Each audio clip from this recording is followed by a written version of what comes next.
It's 6 o'clock, and I hereby call the meeting, Granville County Board of Education for January 8th, 2024 to order. I'd first like to say, before we have our moment of silence, that Dr. Winborn and Mr. Perry and Mr. Graham are not here because of being under the weather. And I know Mr. Graham and Dr. Winborn are joining us remotely tonight. So it does look a little odd up here. If you could bow your heads for a moment of silence.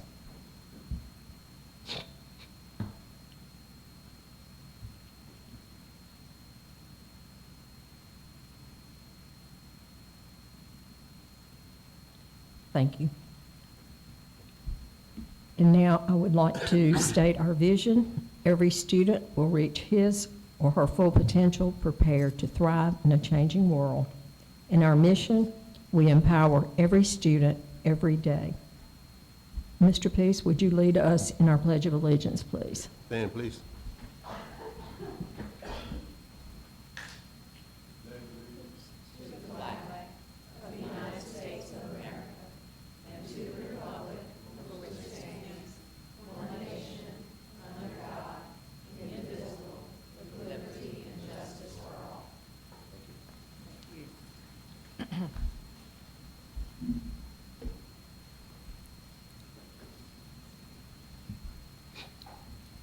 Our next item on the agenda is 201. And do we have any changes to the agenda? I do not have any. Does anyone else have any tonight? If not, we will vote to adopt the agenda. Do we have a motion? Motion to adopt the agenda. Second. Motion has been made and second. So we will move ahead with our agenda. Dr. Winborn, are you wanting to do your superintendent's report? Yes, ma'am. Great. Can you hear me okay? We hear you just fine, thank you. All right, well, thank you. And I do have my camera turned on. Kevin, if you'd like to share that, that's fine. Good evening, everyone. To our chairwoman, our board members, our team members, and those in attendance and everyone joining via video. Happy New Year to you all. Despite my current condition being under the weather, I am still very, very optimistic about 2024 being a very prosperous and successful year for our students and our staff. And we certainly have started off the year with a lot of positivity and enthusiasm in our schools last week. But before I get started with my remarks tonight, I wanted to draw attention to the fact that January is Board of Education Appreciation Month. Yes, so the tables are turned for once. You all are normally the cheerleaders celebrating others across our district, but tonight I just wanted to, along with our team, turn that spotlight back onto the 7 of you. At your table, you each have a basket full of goodies, and you'll find an assortment of school-related items and even a few handmade cards from our students. And you'll also find a very comfortable hoodie with our district logo and our state motto embroidered on the front. And all this is just a small token of appreciation for all you do.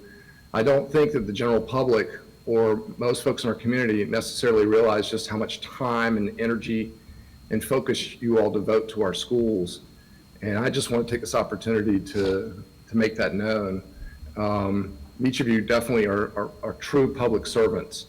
And I'm so grateful for all you do for the students and educators in our district. So thank you, and happy Board Appreciation Month. January in general is a very busy month. I'm most excited about our winter graduation ceremony, which we've had to postpone due to the weather. It's now going to be Thursday evening, this Thursday. I believe that's the 11th, if I'm not mistaken. And it'll be at the same time and same location, 6 p.m. at Northern Granville Middle School. And we're gonna have 56 graduates march across that stage and get their diplomas that night. As you know, many students graduating mid-year, they have non-traditional pathways in reaching this milestone. Some needed a little more time to finish, while others are actually finishing early. Some students have faced challenges or struggles while others are choosing just a different timeline to meet their specific career or college goals. And whatever the reason, though, these are the exact same diplomas that we pass out each spring. And I'm going to be very proud to confer these degrees to these deserving students on Thursday night. So for all who are present or listening in tonight, if you have a chance and want to have an uplifting and inspiring experience, please consider coming out to join us Thursday. You'll see the end results of all the dedication and support we've poured into our students every day. Just briefly, there are a couple of other important events occurring in January. Our state superintendent, Catherine Truitt, will be visiting us on January 19th, and we're going to have a great day touring several of our schools, during which time she and some other guests will have a chance to visit classrooms, speak to some students and teachers, and just generally experience a wonderful day in our school district. And then on January 29th, I look forward to attending a joint meeting with our friends on the Board of County Commissioners at 6 p.m. And that should be a very productive and informative meeting. That agenda is coming together nicely. We're keeping an eye on the weather this month. Tomorrow is our first weather call. While it's not winter weather mix, it's the forecast for some severe weather. And as a precaution, we will be announcing that it is a early release for all students tomorrow, and all afternoon and evening activities are canceled. As for tonight's meeting, once again, much of what you see on the agenda is work product that directly flows from our board committees. I continue to be impressed with how well those have worked this year, and I hope we can keep building on this process in the coming year. And I'll just end my comments tonight with a reminder to all of our continued efforts to remain focused on our strategic priorities and to approach our work through the lens of my favorite motto, which you have on your hoodies tonight, board members, esse quam videre, in which we strive to be rather than to seem. So thank you all. Madam Chair, that concludes my remarks. Thank you, Dr. Winborn.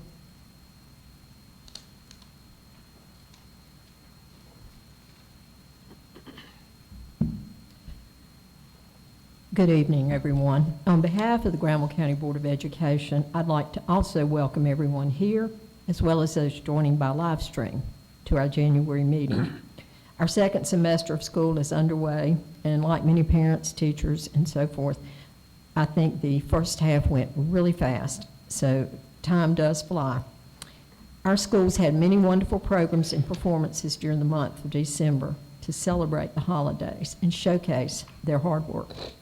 Piggybacking on what Dr. Winborn said about the work of the board committees, I would also like to thank our board members for their time, hard work, and dedication as they do the work before us. We're entering the time of the year when we have to look not only at what's going on now, but to plan for next year. Our board approaches this work very seriously.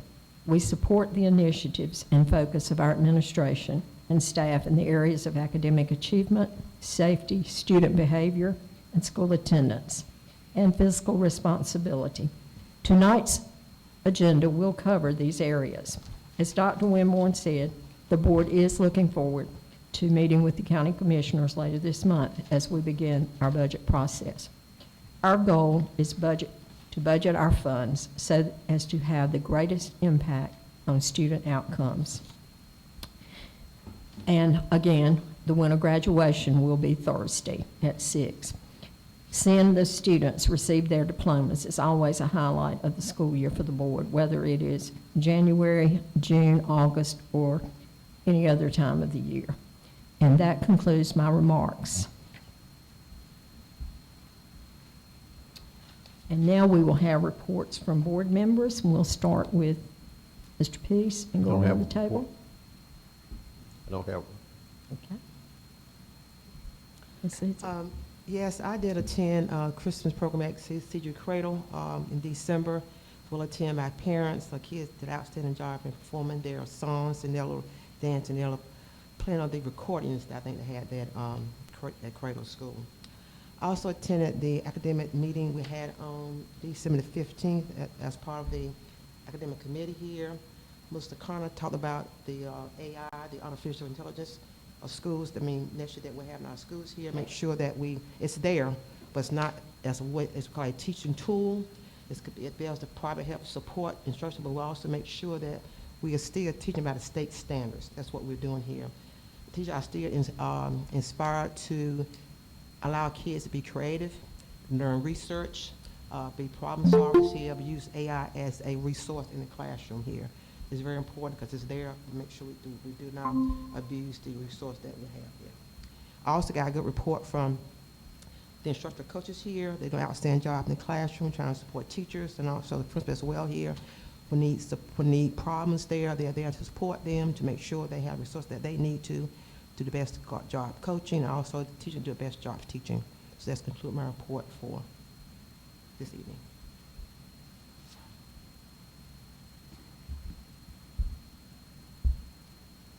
I really don't have anything to report either, except that I did during the holidays, I did, go to, let's see, it was Butner STEM Elementary School for the, Winter Wonderland and singing from the children. Thank you. Ms. Hayes? I wanted to check, is Dr. Frederick on? Yeah, I'm on now. Okay, all right, so. Great. Dr. Frederick, would you like to go? I guess my big update is we had a baby on the 18th, so we're Girl officially or boy? outnumbered as parents now. So Girl or boy? oh, we had a girl, yeah. Oh, okay. We didn't know the Congratulations. gender. We found out yeah, thanks. We found out at delivery we had a girl, so That's wonderful. that's the big update for me. Yeah. Other than that, not much to report though. Happy New Year, everyone. Happy Same New to Year. you. So yeah, I mean, it seems like forever ago, but I did manage to make it to a couple of the holiday concerts and events, and I just wanted to tell Mount Energy what a fantastic job their first graders did. They were so cute and so amazing, and it was a packed house that night. It really was a joy to watch those kids up there. Wilton's chorus did a really fabulous job. The Holly Band concert was really great, and the South Granville Band and Choral concert was also a lot of fun, and those kids are just super talented. And also, I did make it to the county commissioners meeting that they had last Tuesday. They had a super short meeting. It was only about an hour and a half, so maybe we could see if we could, beat that sometime. We're going to try. Goals, right? Right. But I did hear some interesting comments about our SRO program from the sheriff, and so I'm very much looking forward to an update from Mr. Graham at some point on our SRO program, because I know there's been a lot of change with people leaving for training and coming back from training. And just looking forward to all the work that we're going to do this year. I was able to go to the Northern Granville Middle School and J.F. Webb High School holiday program. The chorus at Northern Granville did great, and the beginning band is always fun to watch to me, because I remember beginning band and how we sounded, and they just sounded pretty good, and I thought they were doing really great, and the high school band as well. I had wanted to go some other things, but unfortunately, down under the weather hit me right before Christmas, as well as what it seems to be continuing to hit people.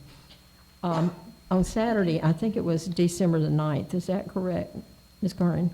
Of our new, okay. The new teacher warming was held at the former Holly Middle School, and it was held for new teachers in our school system, and we got a lot of donations of furniture and other household items that were made available for the teachers at no cost. This was our first one, and we hope to do it again next year. Our international teachers sometimes most of them do come to the United States with just their suitcases. So this is a big help. This was held on a Saturday morning, and this was an activity that came out of our Human Resources Innovation Committee as a suggestion of how we could help our teachers. And we appreciate all the donations. And I'd like to thank Courtney Curran, Letitia McKnight, and Angela Hill, and anyone else that helped for their hard work. And I'd also like to thank some of the men folks that helped with some hauling furniture and toting things, Brian Curran, Greg McKnight, and my husband Jimmy for their assistance. Okay. think the next thing on our item, we have some committee reports here. The agenda minutes are on as file attachments. I assume everyone's read those. If anyone would like to comment on their particular ones, I think most of our committee minutes are coming into something on the agenda later. The academic, we talked about school calendar, but we are going to have that ready hopefully by February. So if anybody would like to make any comments on that, most of this will come up later, but the minutes are there for the public to read as well as us.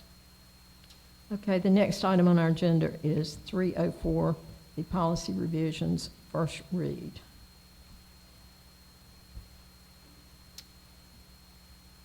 Board members, these are a list of policy updates that have been, this is a list of policy updates that have been vetted and reviewed by your policy committee and then forwarded to you with a recommendation that they be approved on first reading.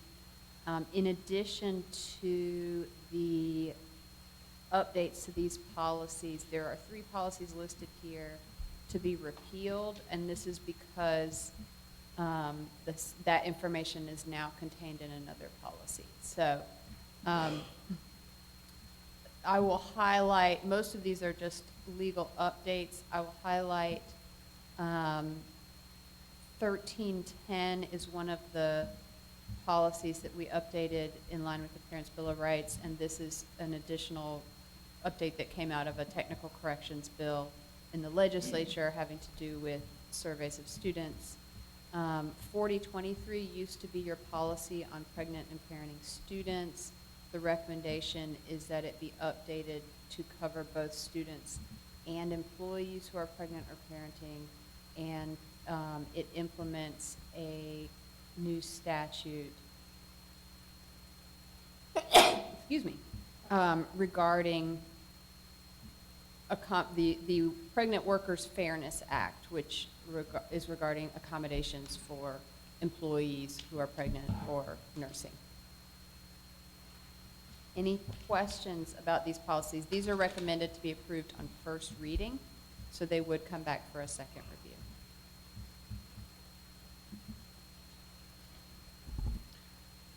Motion to approve policies as presented in 3.04 for first read. Second. Okay, the motion's been made and it's been seconded to adopt these as a first read, so they will be in force and not go to a second read. Is that what we're saying? They will come back for a second reading. They will come back The for a next second meeting. read. Okay. All in favor? Aye. Aye. Opposed? The motion passes. Thank you. All right. The next group of policies are those that were, I think, presented on the November 9th meeting, and this is something to adopt, if we want to adopt for a second read. That's right. Board members, you have seen these once before. This is the second reading of these policy updates, so I'll just answer any questions you may have. I have one question. At the current time, with the new laws that the legislature's passed, do you feel that our policies are covering those adequately? Yes, yes. So we have been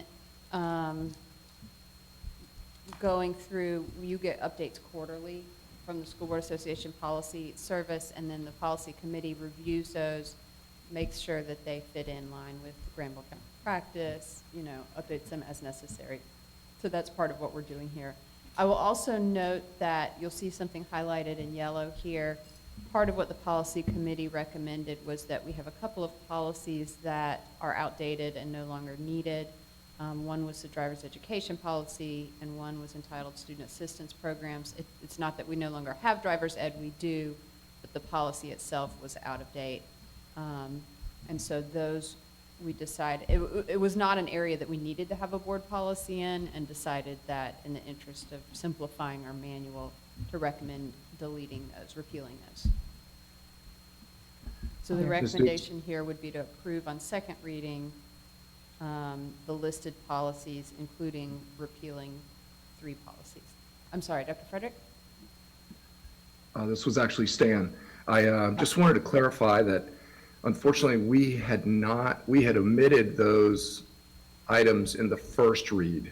So I wanted to make sure everyone knew that we didn't include those repealed policies in the first read. Okay. So in So- that case, I think the procedurally, the best way to go would be a motion to approve the policies on second read, and then a second motion to repeal those 3 policies.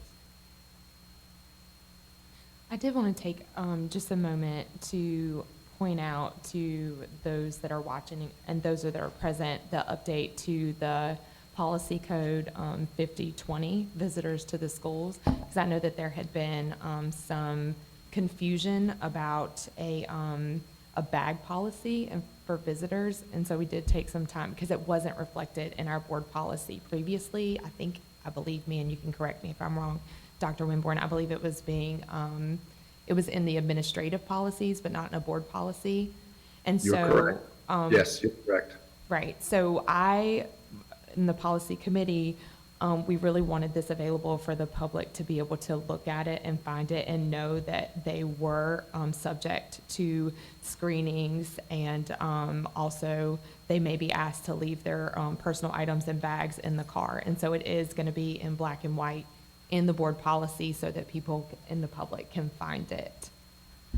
So that's all. I just felt that one. I know that we had some confusion over that one, and I wanted to make sure that it was really clear for everybody. And I appreciate that update being made. I think it's really great. Thank you, Ms. Hayes. Motion to approve the policies from 3.05 for second read as presented. Second. All in favor? Say Aye. Aye. Aye. Motion passes unanimously. Now for the part that we repeal.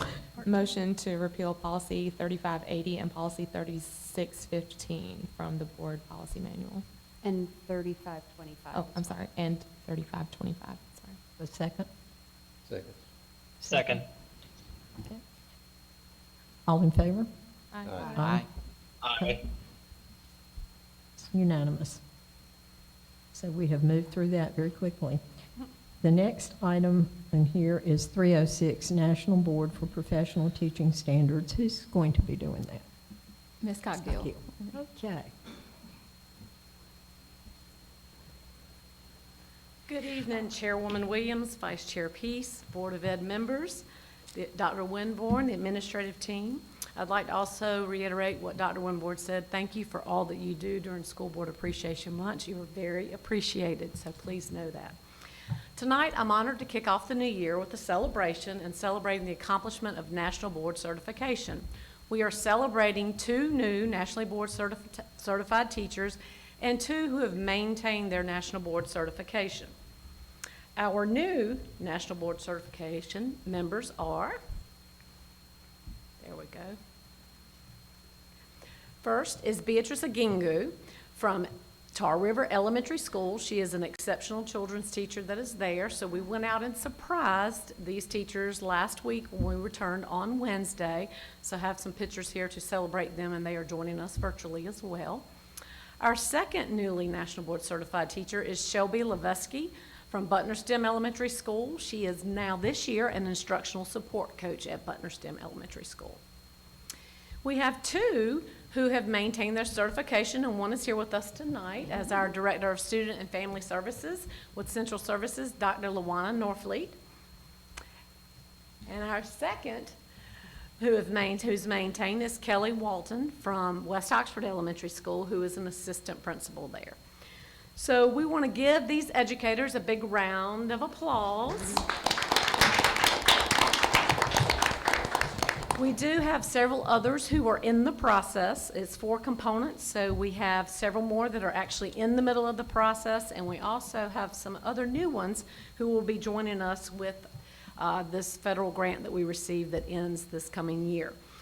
So in thanking them, I would like just to say I appreciate you doing what you do for our students every day, examining your practices to make this national certification that transpires and is one of the highest across the United States. But ultimately, in the very end, our students are the true beneficiaries for all their work that they do.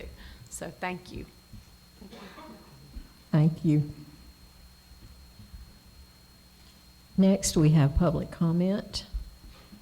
Ms. Corrin? Yes, we did not have any who submitted digital public comments, but we do have two who are signed up for tonight who are here with us. The first is Miss April Schaefer on the topic of athletic communications. Just a reminder, you will have 5 minutes, and I'll give you a 1-minute warning. So, and I may have said the wrong time. They just got extra time tonight, but sorry, y'all.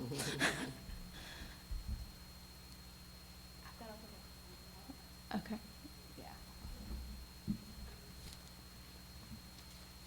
Good evening, school board members, admin team, and Dr. Winborn.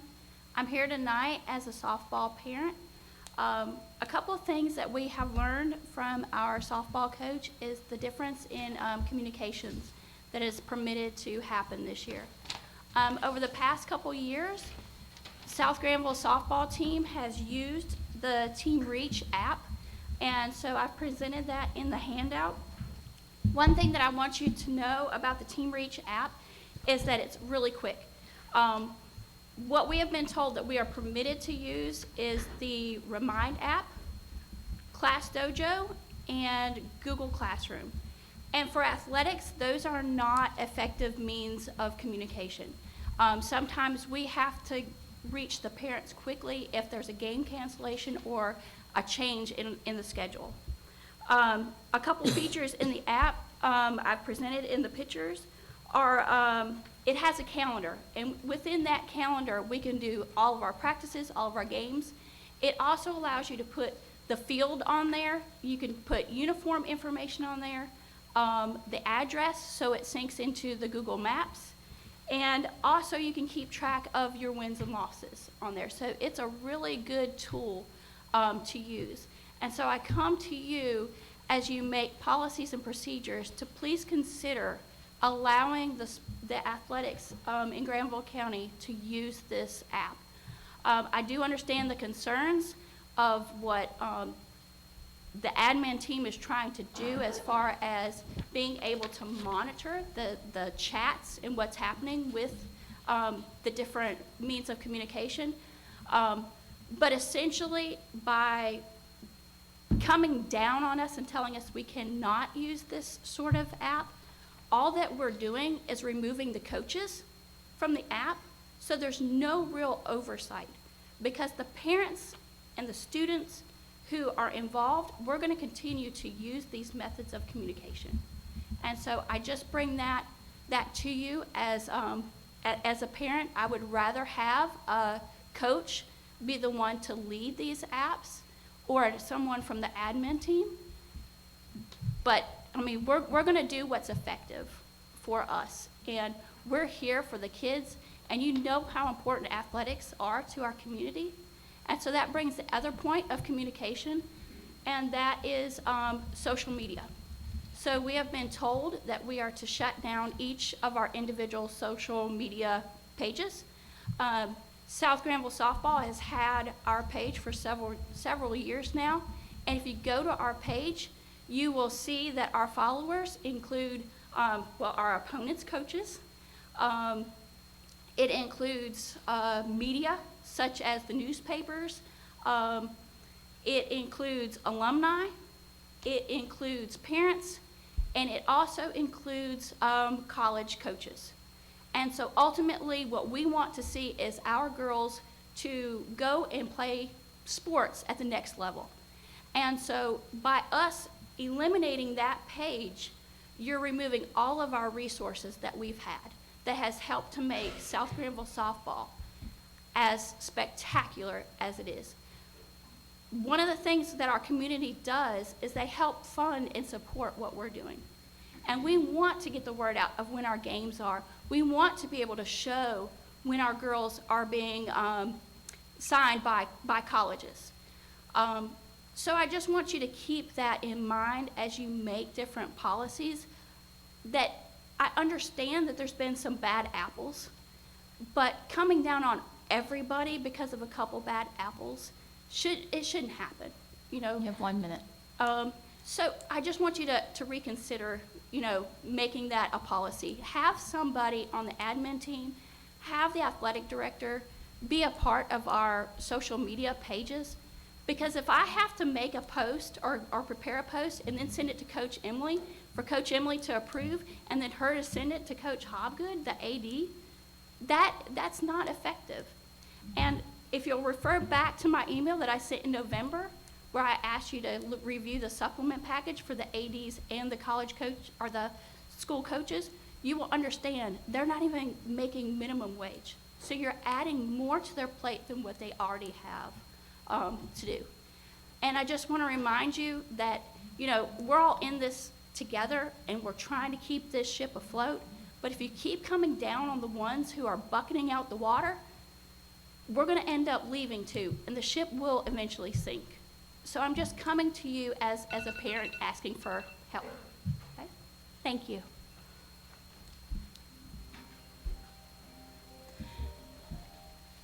And our next person who has signed up for public comment is Jackie Olshafer about computer use in elementary schools. And again, you'll have 5 minutes. I'll give you a 1 minute warning. Thank you.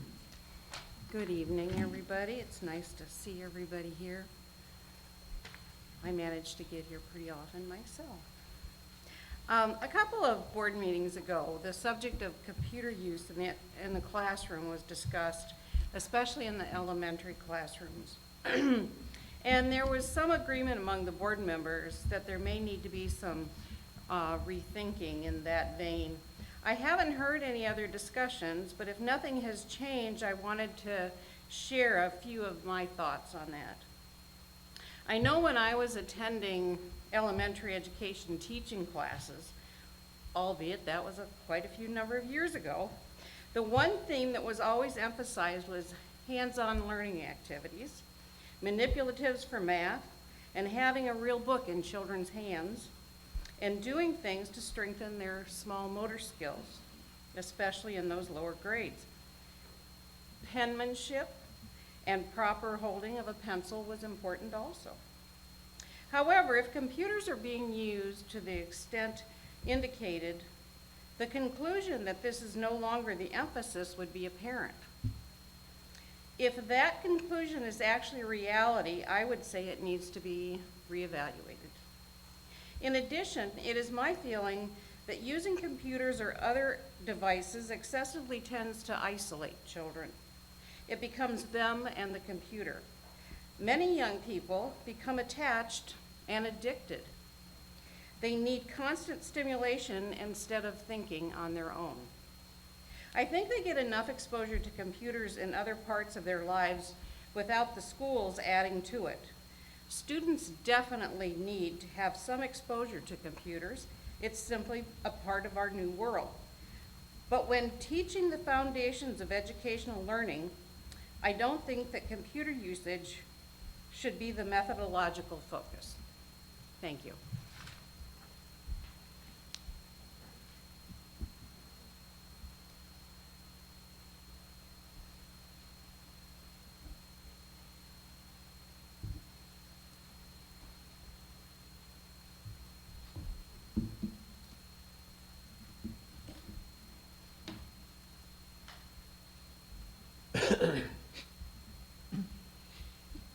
The next item on our agenda is committee assignments.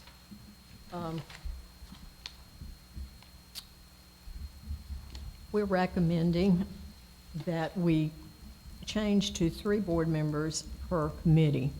The chair is ex officio. That way, hopefully, with conflicts, illness, and so forth, we will have more people involved. And even if everyone comes, it will still increase involvement by all board members, and I think it will be a good thing for our board. We have a new committee. I think Ms. Hayes recommended this, and we think it's a good idea, a legislative committee. So that's been added as well. And each committee will have a chair, and we'll get some information to you soon about what you'll need to do as chair. It won't be complicated. It'll be pretty simple, but it will make things, I hope, move very smoothly.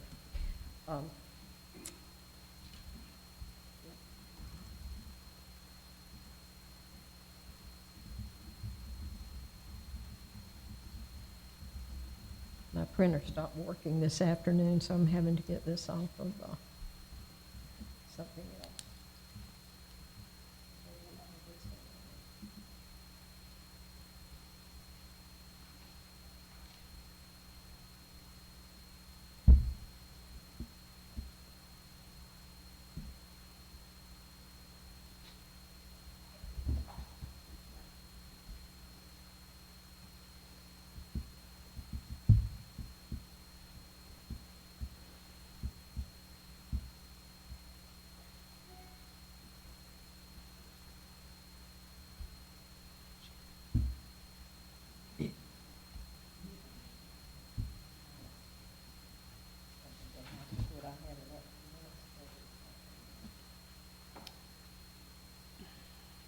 I have it on my phone if you'd like it. Oh, there you go.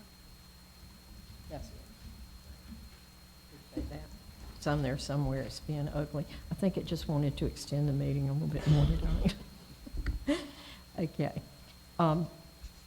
Committees for 24, Academic Committee, Ms. Amanda LeBrecq, Chair, Ms. Ethel Anderson, and Dr. Helen Lindsay.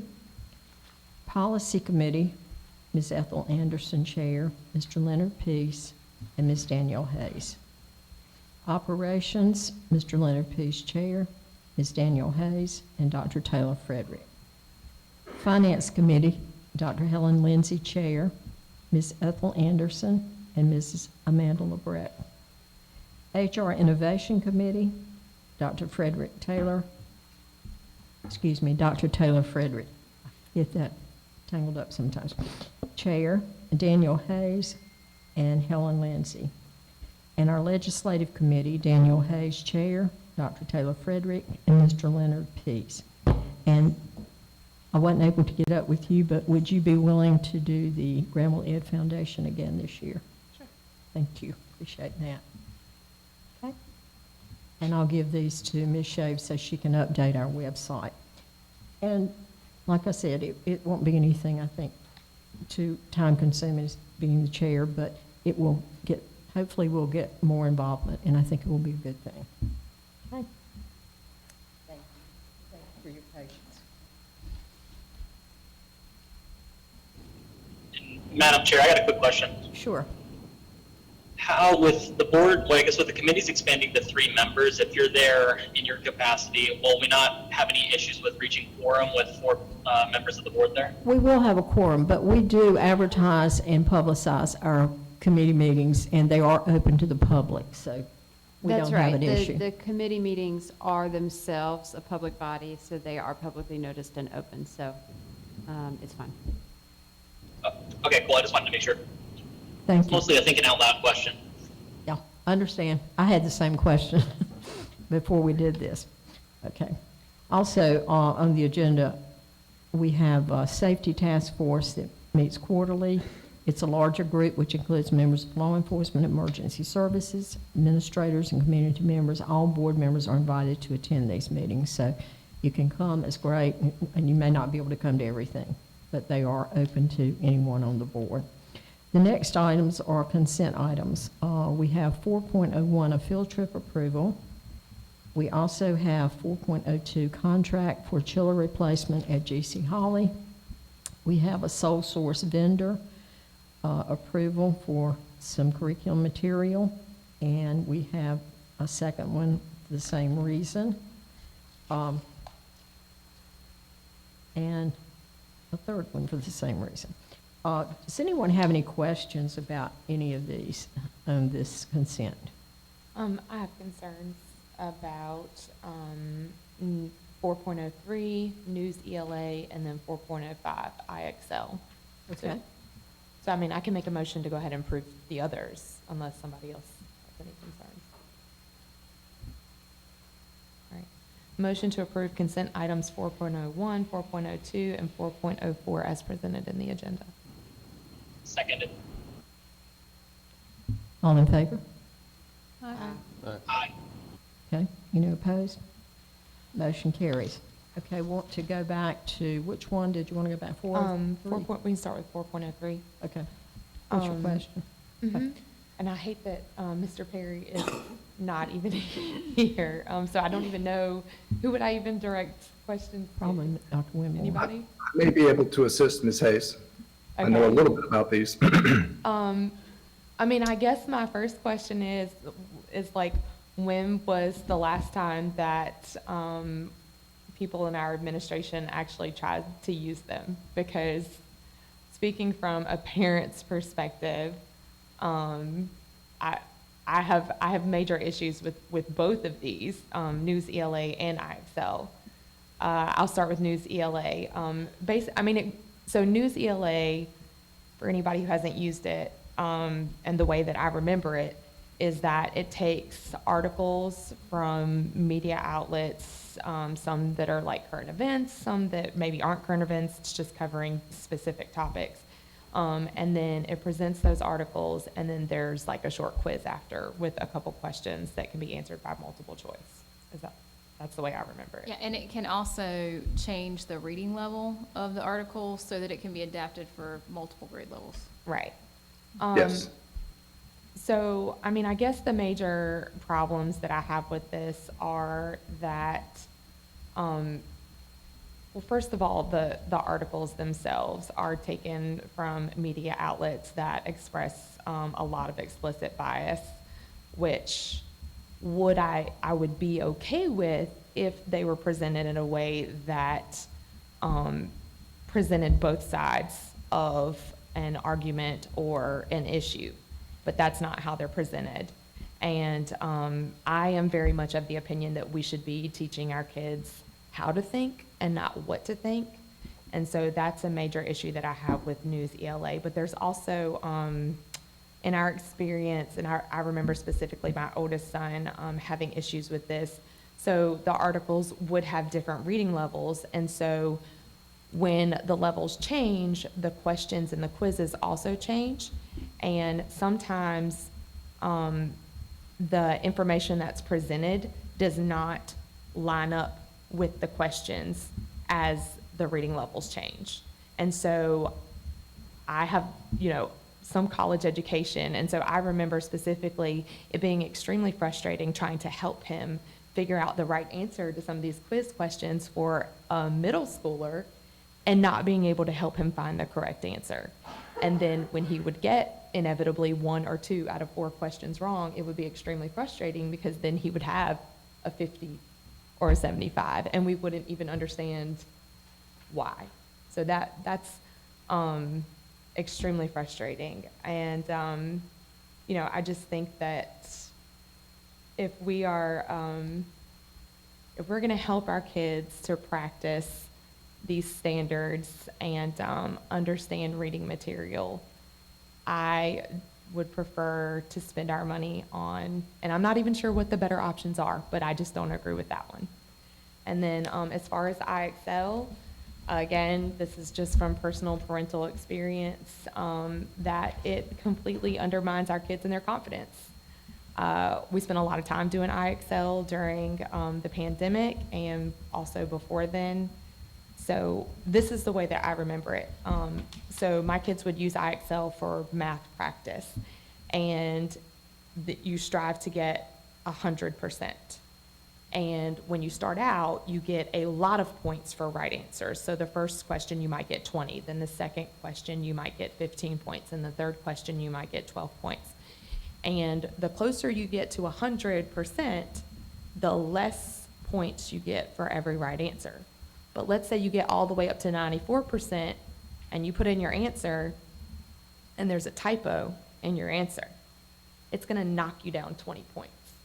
And then you have to do 12 more questions to get back up to that 94, and then 2 or 3 more after that to get your 100%.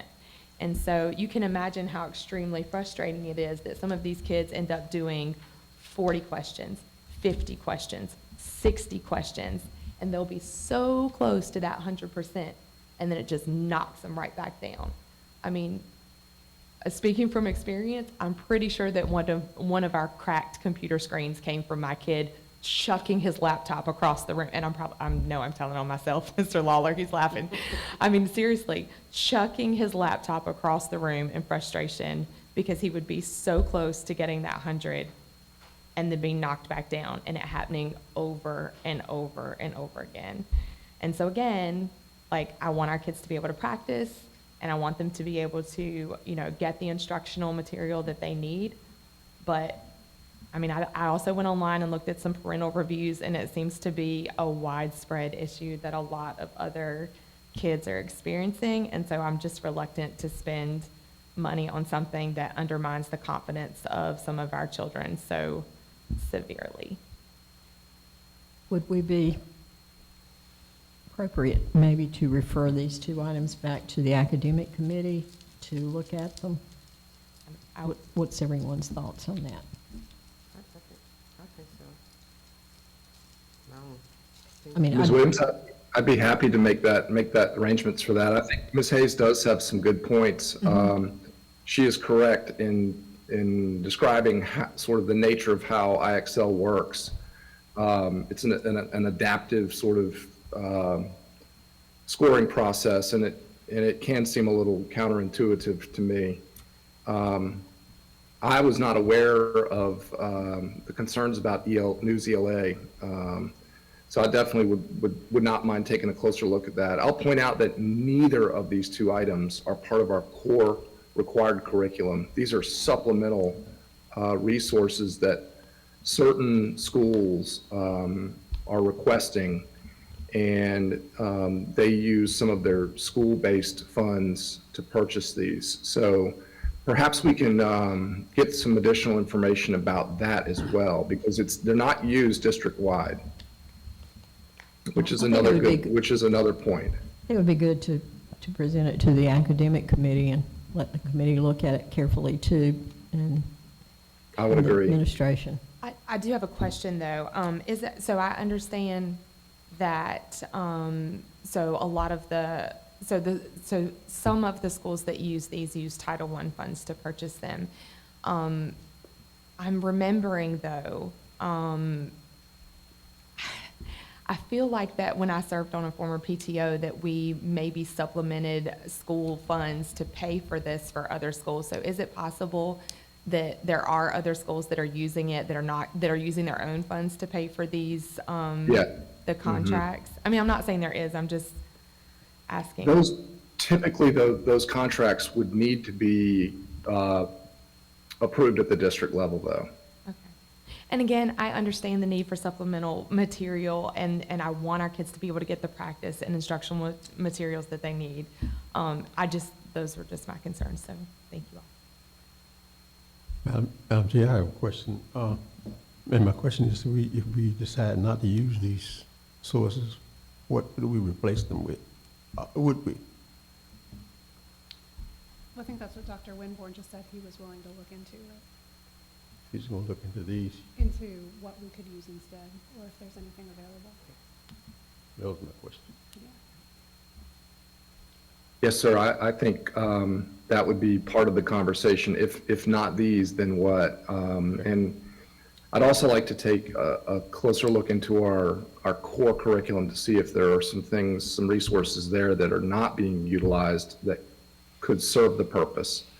As Ms. Hines is going to discuss later, we're going to be looking to save every nickel, dime, and quarter this coming year. So if we are being redundant or unnecessarily buying software, I'm not interested in continuing that. So that may be an opportunity to streamline. Okay. So we will take that off the table for today and find out what we can find out about it in committee, and Dr. Winborn will research it, and I'm sure Mr. Perry will be involved too.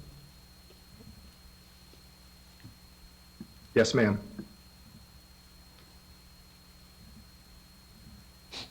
Were they the only two? Yes, ma'am. Chair, I just want to ask a question. I know that Dr. Winborn just said that they were going to look at this. Once they look at it, are they going to bring it back to the academic committee? That's the process that's going to occur. And we probably would have time to kind of dig down into it a little bit more Yes. than we would in a regular board meeting, and then we come to the regular board meeting. Okay, If we have a recommendation or don't, whatever, right. would be, I think, the way to handle that. Thank you. Also, Dr. Winborn, well, just listening to this, because this, this really was a interesting, eye-opening topic. Parental reviews, you said there are something out there on parental reviews on these type things? Yes, I was able to find some online. Okay, yeah. Where do you usually go to find those? I mean, I just typed in. Just Google? Yes, and went to several different, so I wasn't just looking at one website. Okay. Mix it up. Thank you. We'll move along to academic success, which is something we all want. Dr. Winborn, who's going to be doing that tonight? Yes, ma'am, I believe, I can't see off screen, but I believe members of the academic team are there this evening and are going to be stepping in for Mr. Perry. I see Cotterman. There you go. You're in good hands with them. Yeah. Good evening, board members, Dr. Winborn. We are going to bring updates from the Curriculum and Instruction and Student Support Services team. And we're going to start with Dr. Cotterman, who's going to give some EC updates, followed by Ms. Rebecca Bishop, who will give AIG updates, and Dr. LaWanna Norfleet and myself will give general academic updates. Thank you so much. Good evening, Madam Chair, Dr. Winborn, board members, executive team, and community members. Thank you for the opportunity to share information tonight about the EC department. On the next slides, we're going to share some updates about the Exceptional Children's Department, some focuses and action steps that you can see here that we are taking to address goals this year. Some of these actions are in process right now, some of them are already done. But of course, we want them to lead us to our ultimate focus, which is student achievement. You can stay on that slide, thank you. You'll notice that on this slide that the EC department has aligned our goals with the strategic plan. We want to make sure we don't neglect or shortchange any of the strategic plan goals, and so we have identified through some careful analysis what's important for the EC department to focus on and for our students with disabilities and families. All our EC teachers were given a new data collection system this year and professional development on how to collect and analyze and use student data to inform their instruction. We're making sure that we're monitoring that every time we're in a building. We are looking to make sure our teachers understand the process, that they don't need any support, and that they are keeping their data up to date. This is ongoing, and we're already seeing a difference in our progress monitoring and in our teachers' knowledge. Next slide, please. Thank you. You're on it, I know. There's some new focus areas, and I wanted to talk a little bit about them tonight because we are starting to watch and plan for those now. The first one is a proposed change in the EC funding model that's being explored by DPI for presentation to the legislature. This has been talked about for years, and certainly this past year, DPI was tasked with designing a proposal that would look at funding differently. The new proposal includes eliminating April 1 headcount and just using December 1 headcount to fund EC. This would mean the funding in arrears model that Ms. Hines has talked about at previous meetings. Right now, our Federal 1 headcount is based on all EC students that are eligible for EC services, and it's a set amount. The April 1 headcount is funding from the state, and it's paid up to 13% of students with disabilities of our ADM, or our average daily membership. Most districts have more than 13% of students, and therefore, part of those services are not funded. Last year in Granville County, we had 15.7% of students that were identified as students with disabilities. So we provided 2.7% of the funding that didn't come for the students. The new proposed model would base EC student funding on the student's educational environment, the frequency and intensity of their services, and who provides those services. Basically, the students with more services and supports would receive more funding. This doesn't necessarily generate new state funding, it just means that it might be redistributed. It remains to be seen if the legislature will adopt that proposal moving forward, but we will keep you updated on that. Dr. Cotterman, Yes. as I understand it, and for the public to understand it real well, if you've got a school that has 25 students who, this is hypothetically, receive speech and language services maybe twice a week, and you have another school that has that same number of students who have some severe disabilities, require a full-time EC teacher, assistant, the amount per child is the same right now.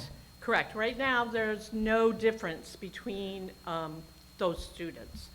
So we know that some disciplines are more expensive. For example, an occupational therapist or a psychologist may cost more. And so for those students who have lots of services like PT, OT, speech and language, they might have a one-on-one attendant or need some extra enhanced support. Those students are going to cost more than students who, as you mentioned, get speech therapy once a week or twice a week and can get that in their school from the speech therapist. So now they're looking at really basing it on what are the needs of the student. This will help us. We have a lot of group homes in our county with students who have significant needs. I know Durham has Duke, which has a lot of students with significant needs. So it would be looking at where those students are housed as opposed to a district where they may have 60% of their students only getting speech and language therapy. Thank you for clarifying that. Oh, can you go back one? Thank you. This slide also talks about some other future focus areas. The focus on inclusion, again, it's not new. It's just been reinvigorated by the release of a new document on November 29th from the Office of Special Education Programs, or OSEP. This document restates and renews the federal program's commitment and continuing effort of helping our students in early childhood pre-K programs and entering into kindergarten and therefore so on and so forth, and being with their typically developing peers in general education classes. As a district, we are focused on this, and we are placing our students with disabilities in the least restrictive environment as required by federal law. We'll continue to explore ways to help our students and to include them in their classrooms with typically developing peers. And of course, last but not least, DPI has moved from the old EC assessment to the new SIMMER plan, which stands for State Identified Measurable Result.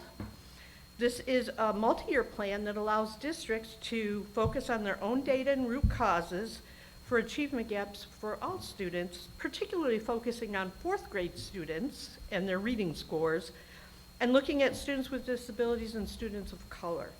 School districts have the opportunity to identify specific goals for addressing the root causes and then monitoring the progress over the next several years. And again, this is a new initiative. We're just learning all the pieces to it and starting to understand the process, so stay tuned and you will hear much more about this. As I wrap up, I'd like to thank the board and Dr. Winborn, the academic team, school principals and school staff, as well as parents and families for helping us be collaborative, flexible, and focusing on the engagement in teaching and supporting all of our students. And at this time, I'd be happy to answer any questions.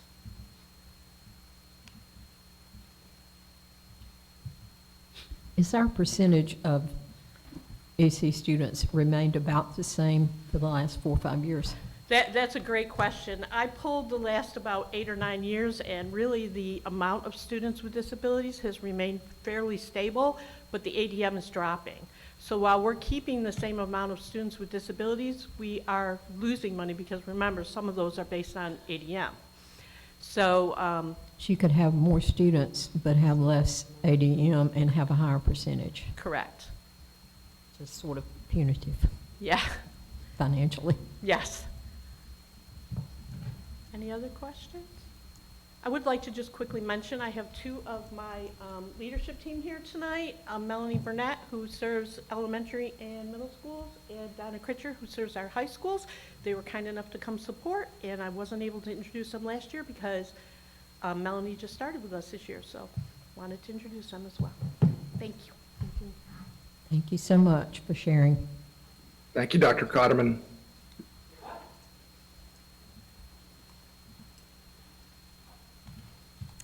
Good evening, Madam Chair, Dr. Wimborne, board members, and members of the executive team. I'm excited to bring to you a brief update tonight of the academically and intellectually gifted program this evening. We are in our second year of our plan cycle, and we continue to have great momentum. If you see the slide in front of you, this is our current identification based on our November fall head count. So we currently have 749 students identified in our district, giving us 11% of our population being identified, and you can see the breakdowns and the numbers listed there. Next slide, thank you. So as we are in year 2, I want to talk a little bit about our accomplishments that we have been able to achieve thus far this year. So we're very excited that we have Mrs. Alexis Cheatham with us. She joined our team to make us fully staffed in November. I want to talk a little bit about Project Launch Plus. This is a federally funded grant that supports the development, implementation, and sustainability of rural gifted education programs. And we're happy to have Dr. Jonathan Plucker leading that work with us. And we are in our 3rd year of that grant with his support. We had our annual AIG open house is something we started last year. We had another successful event this year in the fall with over 60 families visiting. We've also been able to implement advanced 6th and 7th grade math courses at our middle school. And to talk a little bit about that, the advanced math courses is actually an accelerated pathway for our students. Basically, 6th graders learn all of 6th grade and half of 7th grade standards during their 6th grade year. And then in 7th grade, they pick up the remaining 7th grade standards and all of 8th grade standards. So all of our students are prepared for Math 1 in 8th grade, and there's no gaps in the learning or gaps in standards. And this is not just an opportunity for AIG students, but it's an opportunity for advanced learners as well. So we're very excited that we're offering that in all of our middle schools this year. We had a great year with Governor School. We are anticipating, hopefully we'll have some more applicants or more attendees this year than we did last year, but we had 16 Governor School applicants this year, which is 10 more than what we had last year, and we were able to send 9 of our students as nominees to compete at the state level. So we are super excited, and we should receive those results back, I believe in March, the end of March, beginning of April. So we'll be sure to share that when that comes in. We continue to share information through the AIG All Day Every Day newsletter that goes out quarterly to all of the Granville County public staff, as well as AIG parents. Next slide. So we do have some priorities for this year. As you know, when I was up here last year presenting the plan, it was our goal to crawl before we walk and walk before we run. And so I feel like we are in a good place. These priorities were set this year, and they were determined by the current AIG Advisory Board. So one of the things we felt was very important is that we felt like we had a really good handle on what we were doing in elementary and middle schools, and we needed to begin to move into our high schools. And so Ms. Cheatham will be leading this charge, and she will be working with freshmen beginning in our traditional high schools this month. So she and I will be working with principals to develop her schedule, where she will be meeting with freshmen to have that conversation around what their 4-year plan is. We know we're a little bit behind in this area, so looking at what they want to plan to do and helping them to create those pathways that are best for them as they continue throughout their high school career. The second goal was talent development opportunities. We worked really hard to get those into 2nd grade last year to prepare them for the COGAT.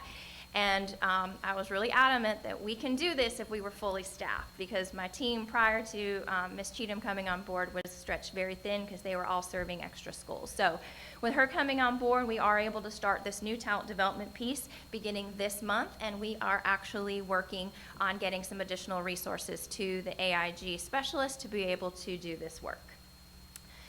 The other goal that they felt was very important that we're working on is in the end of November, beginning of March, we will be giving the COGAT to all of our 2nd grade students. And so when we get that data back, we will be adding 2 local norm schools. And what local norms allow us to do is to look at our students based on our district data and even drill down into the school data in addition to looking at them at the national level. So we're measuring our students against our students to see anyone who is outperforming their peers that may not meet that national level, but definitely are outperforming their peers, and we know that they need some additional support and some advancements. Next slide. For the remainder of the year, we have some one robust thing that we're working on, and that is around the honors course committee. So in July, the State Board of Ed passed new honors course policies, and so all of the districts across the state, it is our job to vet our local honors courses with the new criteria that is in the State Board of Ed policy. And so I'm happy to say that in collaboration with Ms. Salisbury and her department, we are working on forming a committee, and we will be meeting on as a team on the Professional Development Day coming up on the 18th of January. And so this will be our first meeting as we form this committee so that we can get into our schools to make sure that our honors courses, by the end of the 2025 school year, we can say that, yes, everything that we're giving our students meets the new State Board of Ed criteria, that it is truly an honors course and it's just not more work. So that's going to be something that Ms. Salisbury and I are collaborating on this year, and we're very excited to begin that work. In addition to that, Ms. Salisbury and I will be collaborating on February 22nd. This is something new. We're going to be creating transition meetings for our 8th grade students and their parents. And the goal for this is for them to be able to see what is available in our high schools. Again, looking at that 4-year plan, starting it a little bit earlier than that freshman piece to determine what is their goals, like, what for the parents, what is their E, right? And so helping the parents to navigate through some of those scheduling challenges and really seeing what is available to create the best pathway for their students, whether it's honors courses, advanced placement courses, CCP, just really kind of having those types of conversations. And that meeting will be here on the 22nd, and anybody's invited to attend that meeting.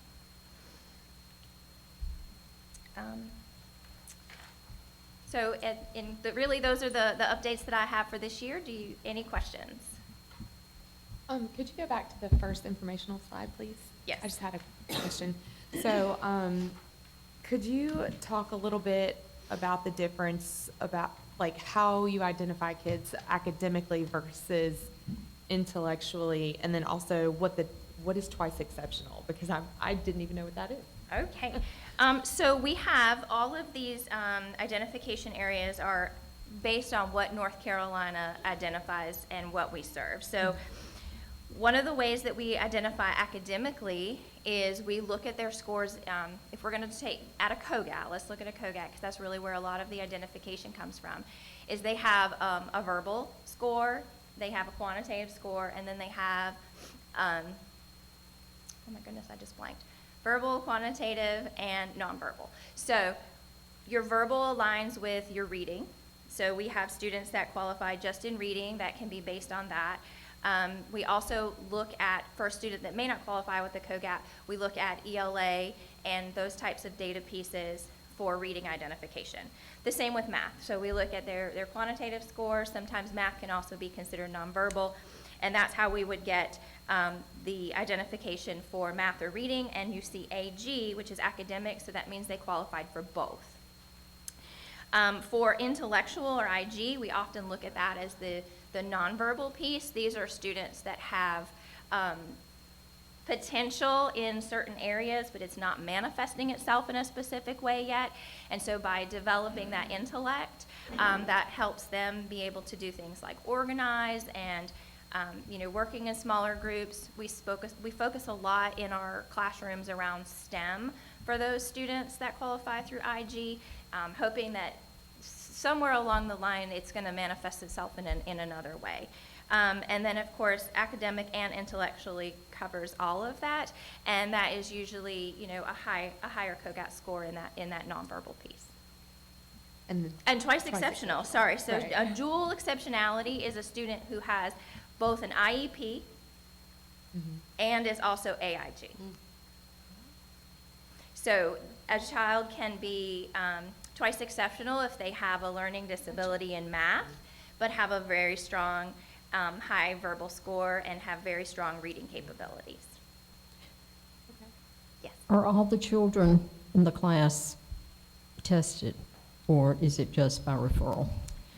So we do a universal screener in second grade. Parents do have the choice to opt out if they prefer, but we do universal screening, so it's all second graders, unless a parent opts out. And then they can also, correct me if I'm wrong, they can also be identified and then opt out of services as well, right? That is correct.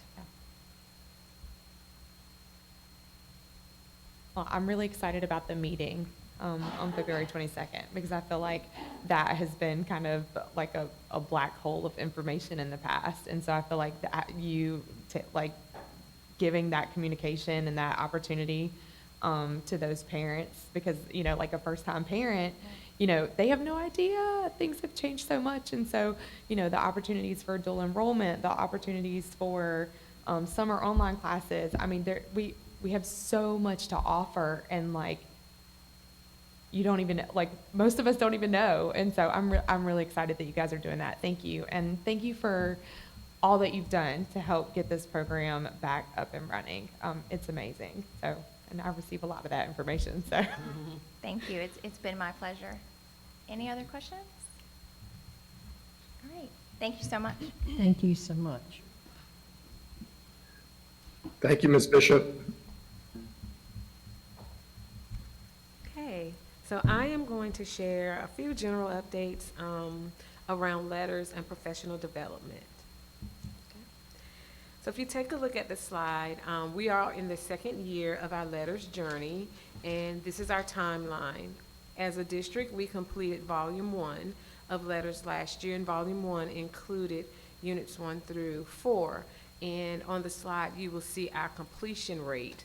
We had an 88% completion rate for K-5 and a 100% completion rate for early childhood. And if you're wondering, that 88% completion rate, it was actually a little higher than that, but we had to include teachers who resigned and retired. That's the way the data comes to us. So if we take those out, we had a much higher number of completion, a much higher percentage of teachers who completed volume 1. So this year we're in volume 2. We started in September, and we will finish our letters journey in June. That means all of our K-5 teachers will have gone through the state mandated letters training. And if you take a look at the screen, you will see where we are now as far as completion. Volume 2, consists of units 5 through 8, and May 24th is the final date for teachers to have all of their letters for volume 2 completed. Okay, next slide, please. Sustainability. Now, we're excited because we're in the second year and teachers have been learning a lot, but this is our last year of state funding for letters. So we have to decide as a district, how are we going to sustain moving forward? And what we've talked about doing is, we know that we have to, when new teachers come in, we have to train them with letters. And so each year we'll have cohorts, simultaneous cohorts going on. We will have new teachers in volume 1. Those would be teachers who are totally new, who don't have any letters, professional development. And then we'll have teachers in volume 2. And those could be teachers who transferred in from other districts, or some teachers, those teachers in our district this year who are in volume 1 will be in volume 2. So because we don't have state funding, how will we sustain this? Well, we're going to use our North Carolina DPI early literacy specialist. She's going to work to train our new teachers and to work with them throughout the year in professional development. We're also looking to train letters facilitators. And what these teachers will be, these are teachers who are interested in taking letters a little bit further. They want to be those who will train our new staff in letters. Currently, we have 5 teachers who have expressed interest in this.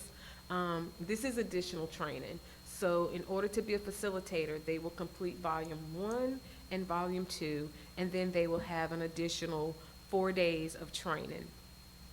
It is important to keep in mind that that training is approximately $2,300 per facilitator, and that's a fee that we will have to incur at the district. Facilitators can only work in the districts that they are trained, so I guess that's good news. If we train teachers in our district to be facilitators, they can't leave our district and then go to a neighboring district and be a letters facilitator. So they aren't able to do that. They only can work as a facilitator in the district in which they're trained. Because this is sort of an extra duty, we would like to provide a local stipend of $1,000 to those teachers who will be our letters facilitators.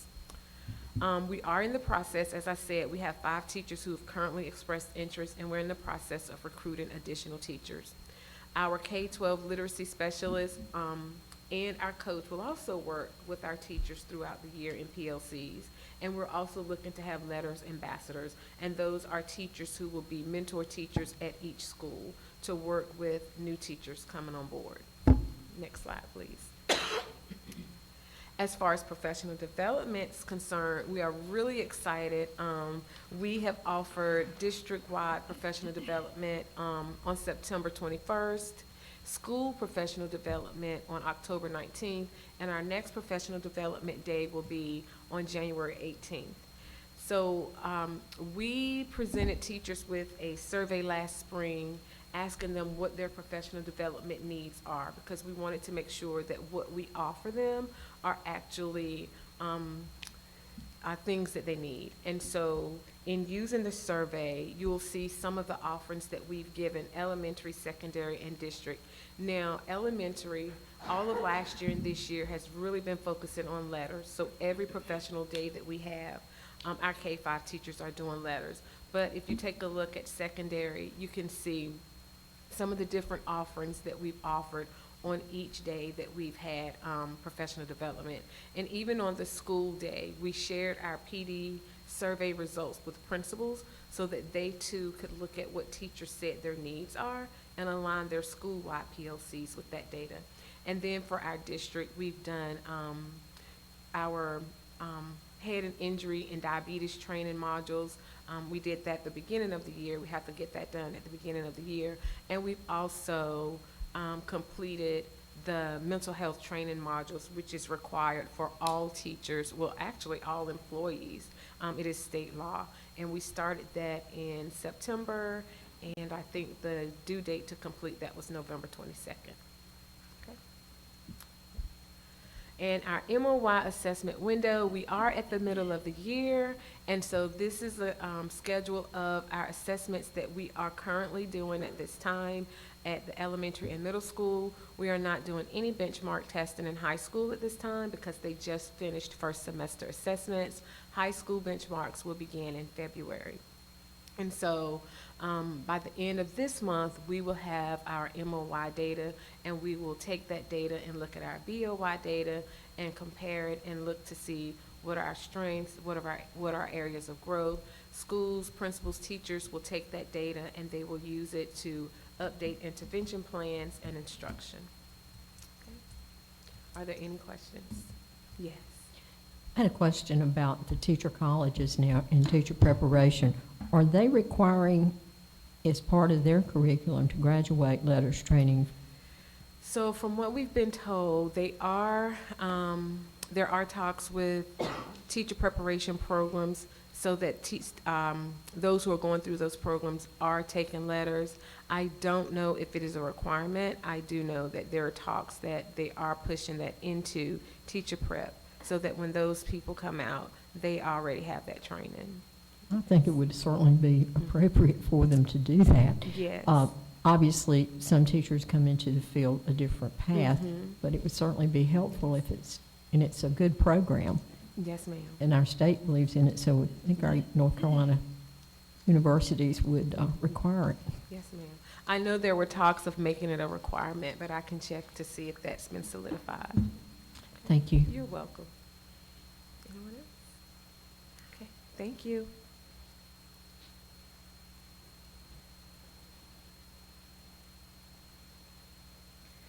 Good evening, Madam Chair, board members, Dr. Winborn, executive team. come to you this evening to give you our update for our attendance as well as our behavior. Our results for month 4, according to our principal's monthly report, are on the screen.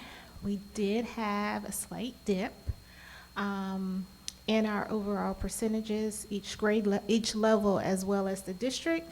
But we want to take this into consideration that, again, this is flu season, RSV.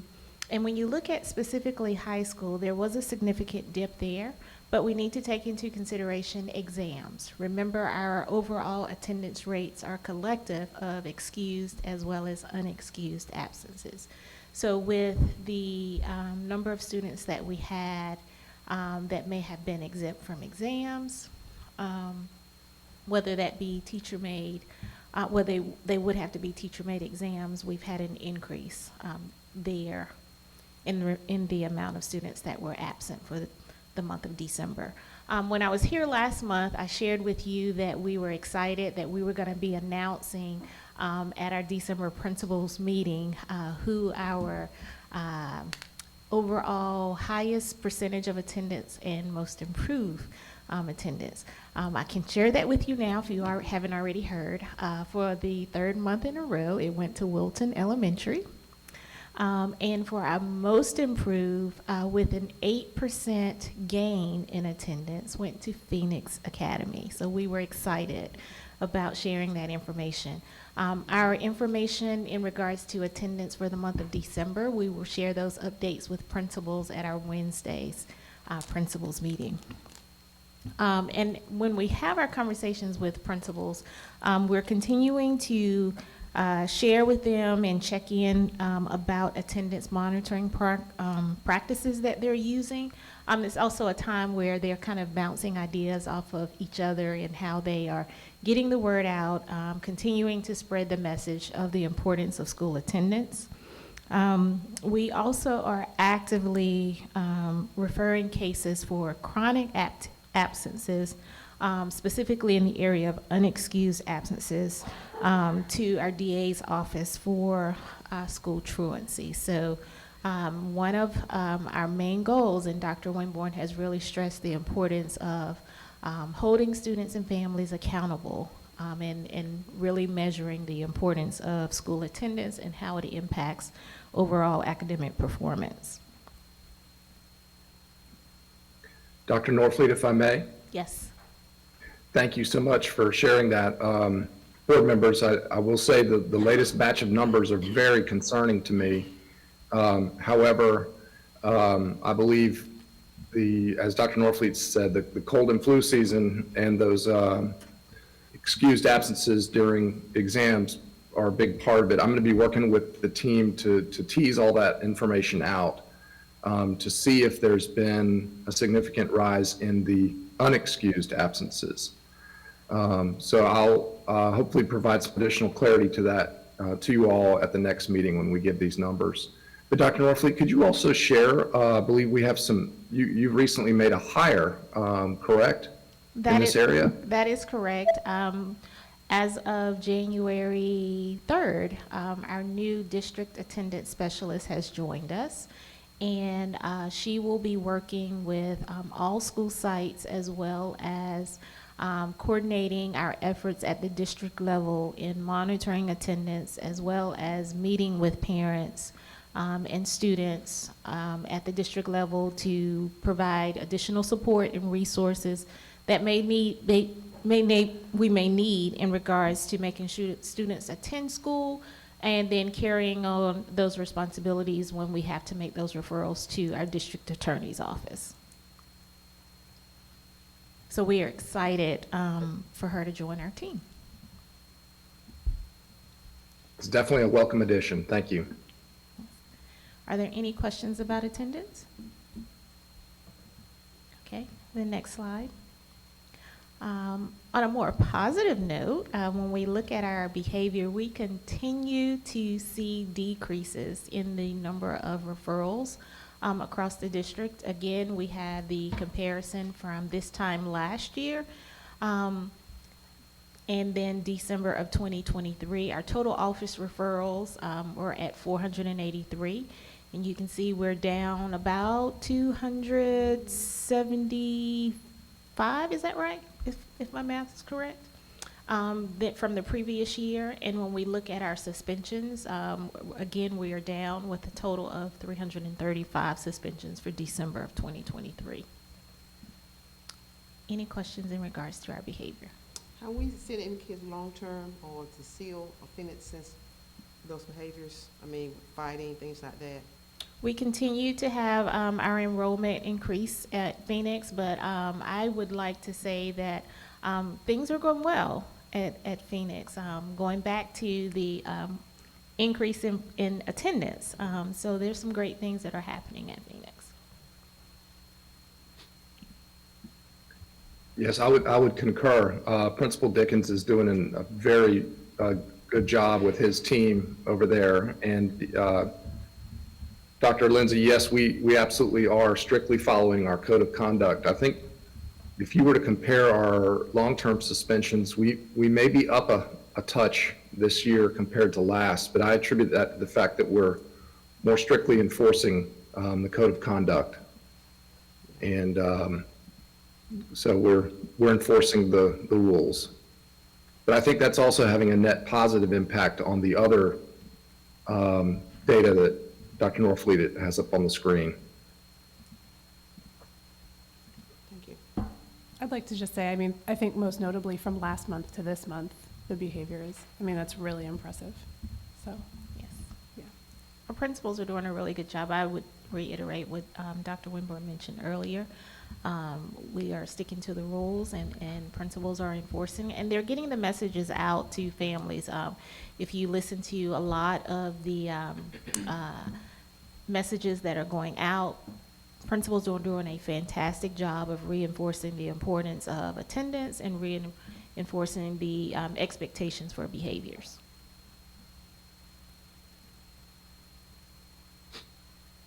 Any other questions? Okay, thank you. Thank you. Thank you, Dr. Norfleet. Thank you, academic team.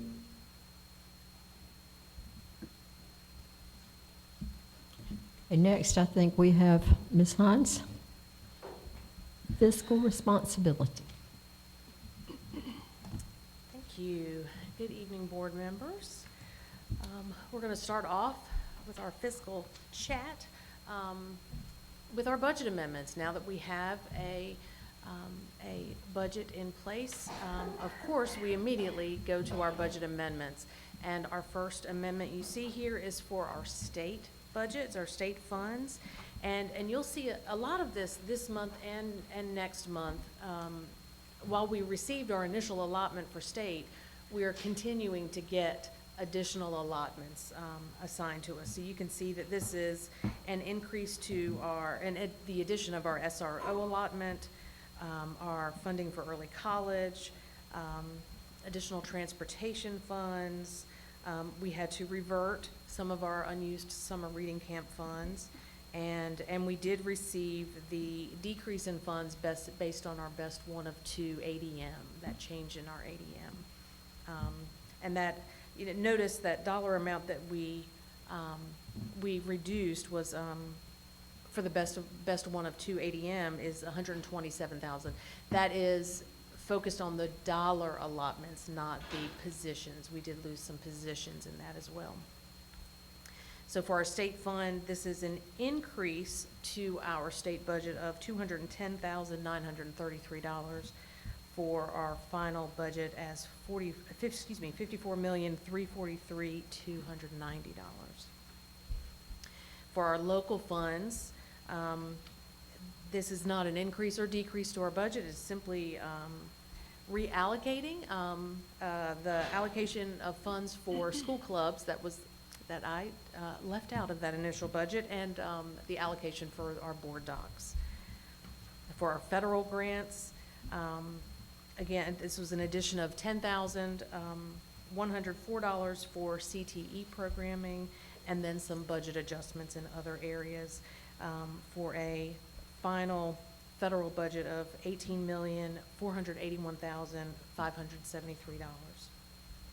For our child nutrition fund, you will see an increase of revenue of $85,000. This is simply an adjustment based on what we anticipate, just an updated look at our budget for the upcoming year. We anticipate having that additional revenue for the year.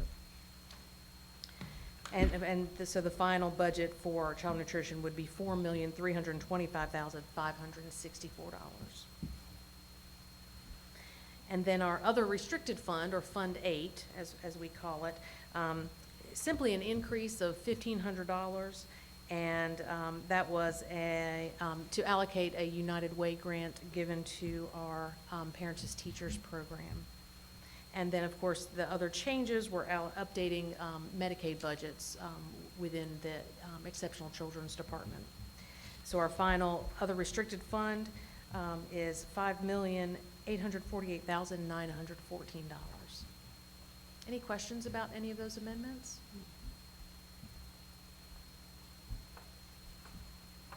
So do ask, those do need to be Yep. approved. Thank you. Okay. You've heard the amendments. You've had a chance to look at them. Do we have a motion to pass these amendments as presented? Motion to approve the amendments as presented. Do we have a second? Second. Motion's been made and second. All in favor? Aye. Aye. Opposed? There's no one. Amendments pass. Thank you, Ms. Hines, on that. And we are going to continue on by looking at our budget for this year.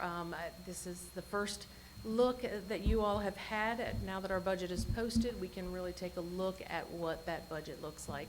If you and again, this is through November 30th, and that's important to note that there is a little delay in getting that information to you. Just to review, since it's been a while since we've looked at this, that we have we start in our column with our annual budget. We'll have the expenses to date through that November 30th date. We have encumbrances to date. These are promised funds, basically. These are purchase orders that have already been placed in the system. Those funds have been allocated. And then you'll see our remaining budget and that percentage to date.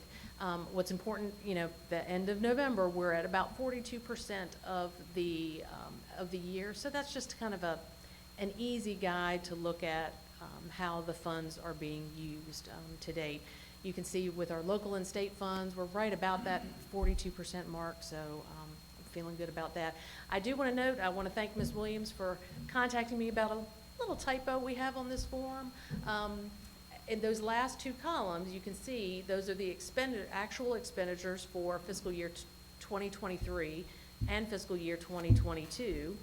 If you go down below the local budget to the state budget, et cetera, that first of those last columns, that is actually 2023, not 2 years of 2022. So thank you, Ms. Williams, for pointing that out. So that first column is 2023, and that last column is 2022. We can just take a look, and does anybody have any questions about how these funds are looking? Capital outlay, I think it's important to note that those capital outlay funds, are well on their way of being spent at 38%. It's important to note that 1.7 million of that remaining budget is very specifically allocated. That's what we call our county funds. Those are funds that are held at the county level, and they have been allocated to us for use specifically for HVAC replacement as well as roofing. And so it's important that that 1.7 of that 3.4 million is very specifically designated for those costs. Any questions about our budget?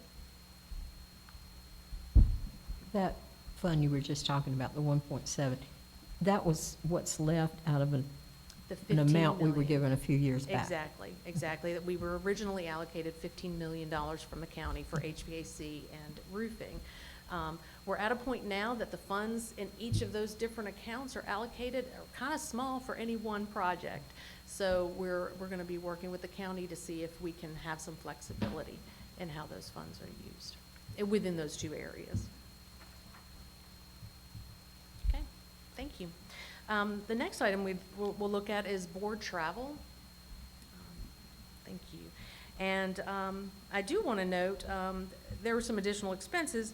Our expenditures as of November 30th are $4,946, leaving us with a remaining balance of $1,371. If you have a good memory, you will note that that is a different number from last month, and I apologize for that. There was simply a formula calculation. After we left that last meeting, I was not happy with the amount that you had already spent in board travel. So I took a little deeper look and realized that one of the formulas had gone a little wonky. So that has been corrected. So you all have about $1,300 remaining in board travel. Any questions about what's listed there? Okay, so moving on to our COVID funds. Again, we're winding down on these COVID fund reports. We're very excited about that. Again, this is the summary. You see this front summary of our funds used as of November 30th. You'll see that in PRC 181, we have $6 million remaining. We're going to use, in February, quite a bit is going to be leaving from that budget because that's when we'll be paying out our local longevity, and that's covered through that 181 funding. Continuing on, you see the same state report that we see each month, and if down towards the end, you can see that our personnel, our salary and benefits are right around that same 75–76% of all of our COVID funds. Any questions about these ESSER COVID funds? Okay, thank you.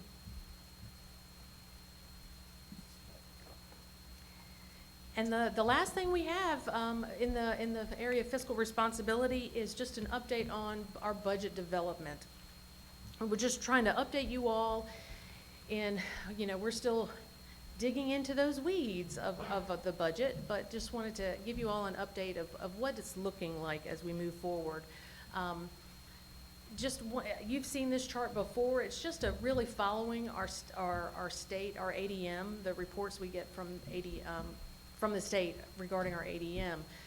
You can see the history of our projections of ADM and then our actual ADM, which again is that best one of two number. You can see that for 23-24, we are projected versus actual loss. We lost 161 students. Our current, our best one of two for this year is 6,477. And note, all those NAs in 24-25, this is where I get excited. We go back to that new DPI in arrears funding model. If everything goes to plan, we already know what our allocations are going to be based on next year, which will significantly help the planning of our budgets. We should be able to plan all of our allocations based on that 6,477 ADM with no reductions for best one of two or charter schools or anything like that. The word we're getting from DPI is that if we have any significant increase or decrease, not decrease necessarily, but any significant increases, they should have a little extra funding available for that. So that's the word we're getting. So we're going to hope that is the case as we go on. Next slide, please. Overall budget considerations as we're moving forward, we know that we're going to have salary and benefit increases that we're going to have to include in our budget. We already know that our health insurance, and this is the health matching part that Granville County Schools is responsible for, is going to increase by 7% next year to $8,095 per staff member, full-time position. Our retirement costs, we do not have a number yet. I'm a little concerned because we didn't go up a lot this year, so I am and the same thing for health. I'm anticipating a higher increase in the second year of the biennial budget. So I'm estimating a 7% increase there as well. Salaries based on the budget, we're looking at estimating a 4% increase for salaries. So with those, we know that those items have to be considered in our budget. We are going to be looking at what our district priorities are. We're focusing on that strategic plan to make sure that our budget items are focused where they need to be. And of course, we are keeping heavily on our mind that those ESSER funds are ending. So we're reviewing the programs that have been developed to determine what works, what hasn't worked, and how can we effectively continue on with that funding. It's going to be quite a significant change in our budgeting for next year, and that's one of the reasons, next slide please, it's one of the reasons we're really focusing on the concept of zero-based budgeting. And I know we've tossed around that word a lot, but I just want to give you an idea of what that looks like on our end. The focus is that zero-based budget is really helping us continue to create that culture of cost management. We need to look at every single cost in this district and determine if it's necessary or not. Departments are going to be heavily involved in this process, and that's going to be a significant change across the board. It's going to be a heavy lift for all of our budget managers in the district, and it's something very new for this district. So we're going to give a lot of grace, but we're going to push hard and to make sure that we dig into our budgets to make sure we know what's there. The departments are going to be expected to justify expenses, prioritize expenses, because we know that we're going to have to cut back. So we're going to need to know what's critical in the district and what's just a nice to have in the district. Again, budget is going to be aligned to the strategic plan. We want the funds to stay as close to the student level, the school level as possible. What do we need to serve our students and our families? And that's really the focus. And that's what we're really trying to get down to with this zero-based budget. Next slide, please. So really, our state, local, and capital outlay funds, that's going to be the focus of our zero-based budget, simply because federal fund aid, child nutrition, they're kind of already there to a certain extent. Some of our federal funds, will be digging into those as well, but really we're going to be focusing on the state, local, and capital outlay. Those are our main operating funds. But again, we have different categories of funding, because when we think about it, we know that a lot of our funds come from the state, and they're ADM based. They are allotments, there's a formula, and that's how they're going. A lot of our school funds specifically are allotted. So they're not gonna have as much digging into their budgets as some of the departments will have. We also know that some of our costs are fixed costs, our utilities, our web, our Google platform, all of the things that make the district run, that are critical for the maintenance of the facilities, those fixed costs. And then, of course, we'll have departmental requests as well. Next slide, please. The next steps, we're continuing to work on the budget with schools and departments. We're going to continue with the Finance Committee to discuss progress and to provide direction. As Dr. Winborn mentioned earlier, we have a joint meeting coming up to discuss budget on January 29th. And we are expecting to bring the budget resolution the budget proposal, to you all for review and approval at the March 4th Board of Education meeting. And we have an appointment already with the county commissioners to present and submit the budget on March 8th.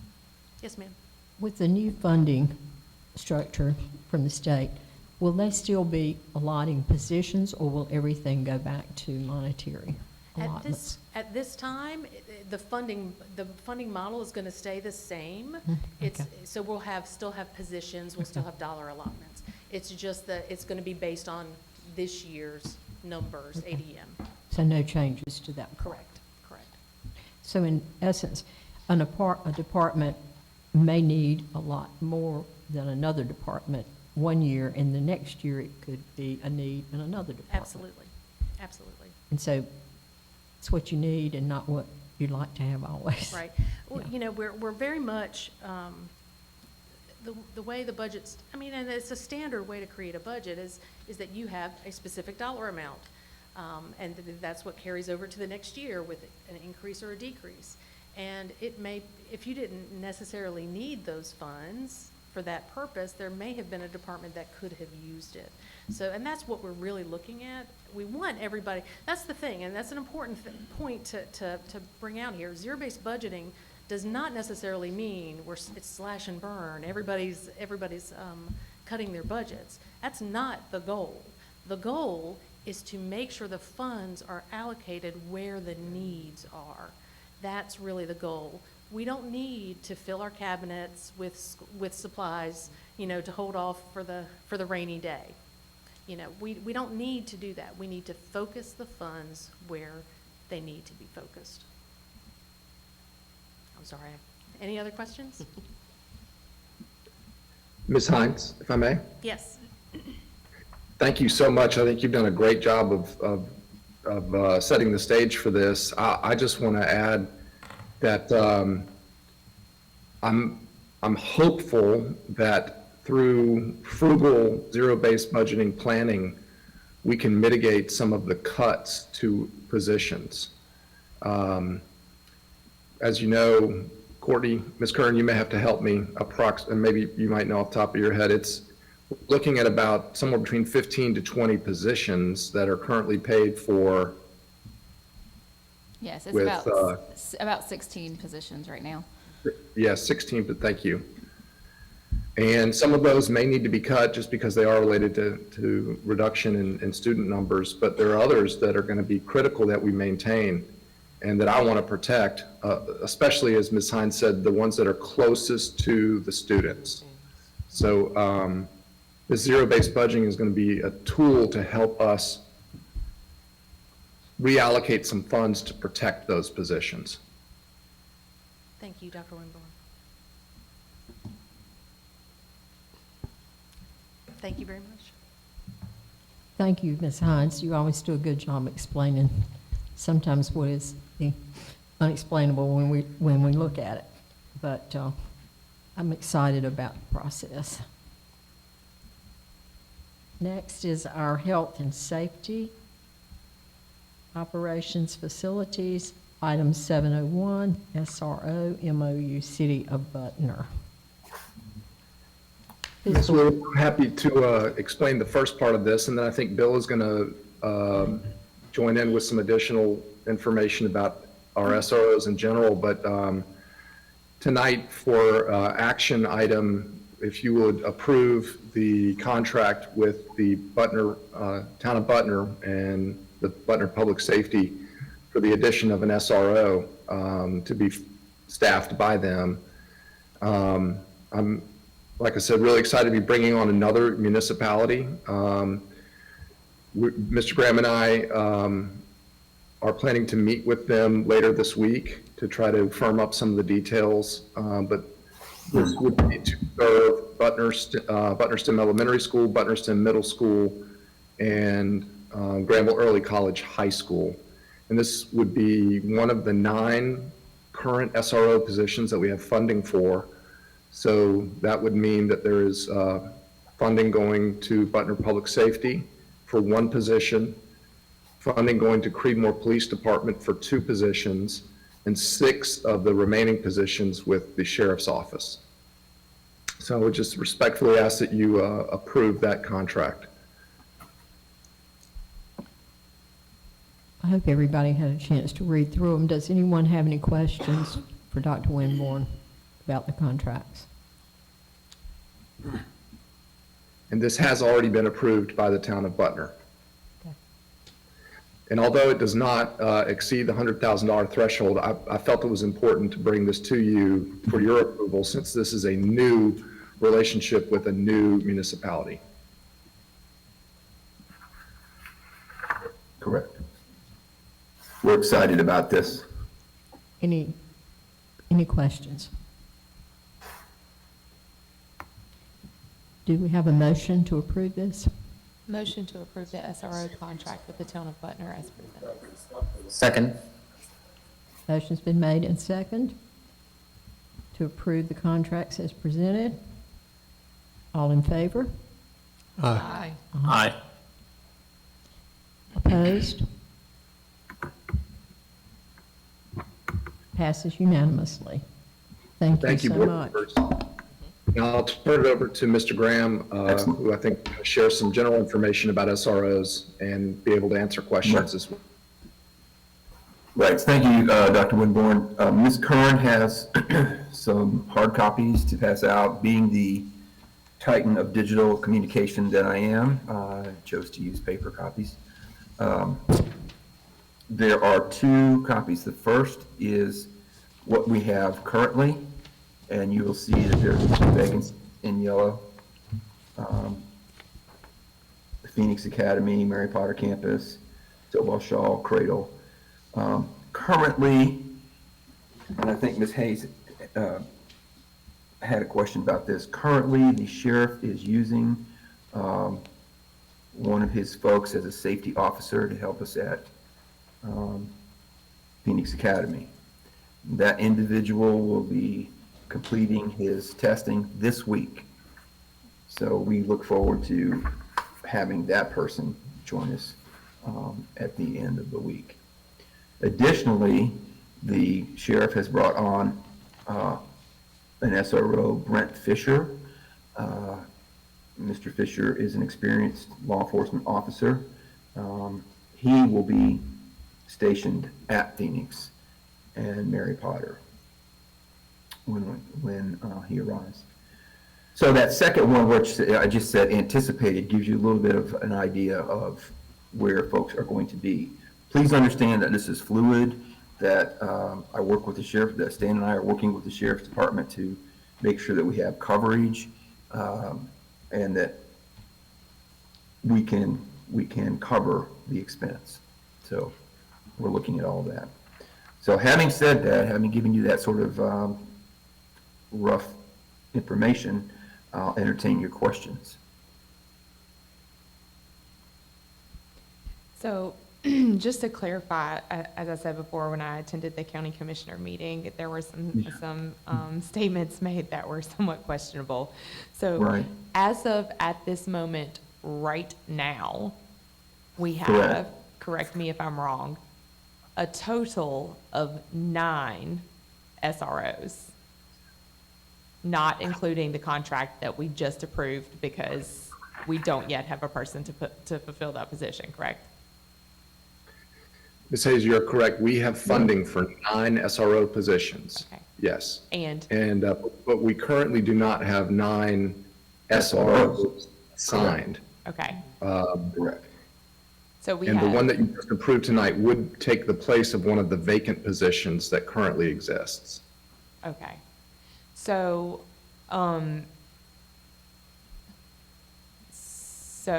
so this will, so we're not creating another position. We're just shifting. Correct. Okay. And I think what might be confusing is the sheriff has done I think his very best to try to provide what Mr. Graham called coverage at our schools. And so some of the individuals that are listed on those sheets that he passed out are not actually fully credentialed SROs. Okay. And while we welcome their help and assistance, but that's not the end goal of, and what the board has stated to us, that we want fully certified SROs in those 9 positions. Fully certified, and we are hoping that at the end of, at the 22nd, that we'll be fully staffed with certified. That's our hope. But correct We will keep you informed, as that develops. Go ahead, Ms. Hayes. So even though, okay, so we're paying for positions that are being filled by people that are not holding the qualifications that we have expected? No, ma'am. So are I guess my question is, are we paying the same amount for trained SROs as we are for safety officers then? Well, currently, we are only paying for certified SROs as stipulated in our actual agreement, Okay. the contract. Thank you. That's correct. Yes, thank you. Okay. Yes. All right, because there's, like you said, I think there was like some confusion over who was qualified to do what and how many positions there were, so thank you for that. And so we have 2 of our qualified SROs are from the Creedmoor Police Department, correct? And not from the Granville County Sheriff's Department? That's correct. Okay. So definitely not 10 SROs and definitely not 11. Just, No, it was, ma'am. like I said, there were some questionable statements that were made. So I'm just trying to make it perfectly clear how many we actually have. That's correct. Okay, thank you. Yep, absolutely. So at this time, talking about credentialed and qualifications, if it's all, Dr. Winborn, if it's all right with you to transition to introduction? Absolutely. Okay. So board, I'm thrilled to have Ms. Curran help me, assist me in introducing Chief Keith King, who is going to be working with us regarding safety. And at that, I will, I really apologize that I'm not there in person. I appreciate Stretch being there this whole time, waiting patiently, but you know, it is what it is. So Ms. Curran, if you would please step in for me, I'd appreciate it. Sure will. And I am reading what he gave me, so here we go. In continuing our mission to improve the safety and security of our schools, Dr. Winborn, with the approval of you all, the school board, has created a safety and security coordinator position. And this position is solely dedicated to enhancing our current safety initiatives and developing new programs to further strengthen our efforts. Dr. Winborn and Mr. Graham, as well really as the rest of the senior executive team, envision this position as a true resource to all of our partners within and surrounding our school system. The position will serve as a direct liaison from our central office to our principals, our facility administrators, transportation directors, and law enforcement partners. This role is not one of just new forced mandates and procedures. It is a role that was created really to support our schools, our staff, our partners, and create a culture of ownership and growth in our schools. In filling this position, Dr. Winborn and Mr. Graham were very intentional in the selection and wanted to ensure that the person had the appropriate conviction, dedication, and experience to foster an environment of trust, empowerment, and further the development of our safety program and our staff. We believe that this selected candidate embodies all of those qualities and attributes. He has served over 30 years in public safety arena. More importantly, he dedicated his last 9 years in Granville County, during which time, I'm going to take a little side step here. I got to work with him on the safety task force, and I can tell you, as a principal, Chief King at the time was an invaluable partner to us on that safety task force. His knowledge was just beyond anything that we could have hoped for, and he did a fantastic job helping support that. So I am personally excited that he's joining us back for this, and his special interest has been in school safety. So this is Keith King, and we're excited to have him as our new Safety and Security Coordinator.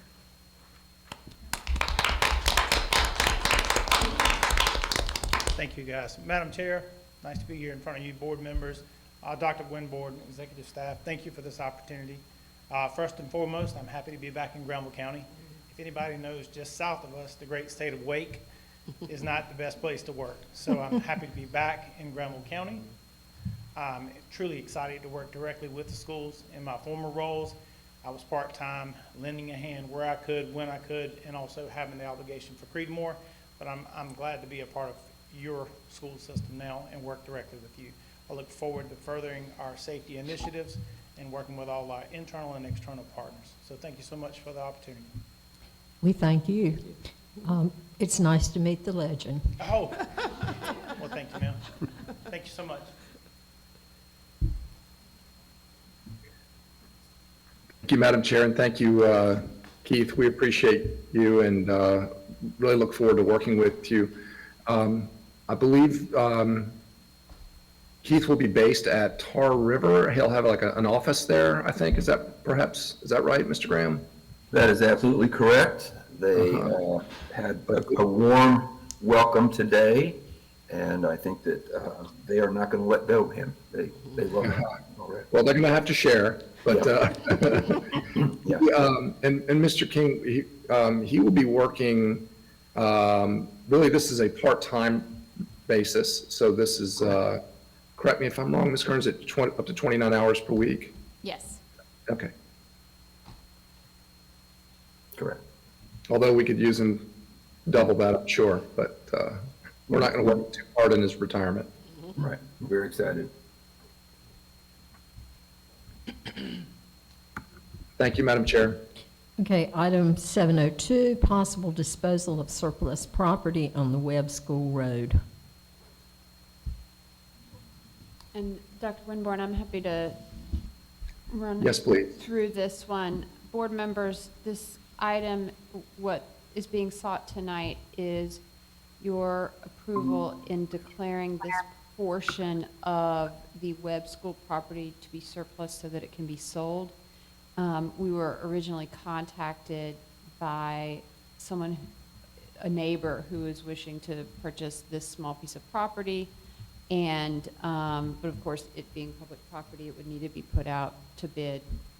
But the first step would be for you to declare it surplus. It's a square that is across the street from the school, and it's currently just empty and wooded, or an empty field. Or it appears that originally that sliver of land across the street from the school was part of the larger school property, and when the road was put through, those two pieces on either side were transferred to the adjoining landowners, but the one in the middle was not, for whatever reason. I mean, they were transferred in a land exchange. And so the school staff has confirmed that they have no use for it. And so if you approve declaring it surplus, it would be available. We would post it for sale. This person who is interested makes an offer. That offer would be advertised for anyone who wants to upset bid and so forth. I wouldn't expect there to be other bids. It's not particularly a usable piece of property to anyone but the neighbors, but it is worth something to them. So, Do we have to offer it to the county first? we do have to offer it to the county first. I did give the county attorney and county manager a heads up that this was coming along, just so they could check. So I don't anticipate the county's going to have any interest, but we will do that first.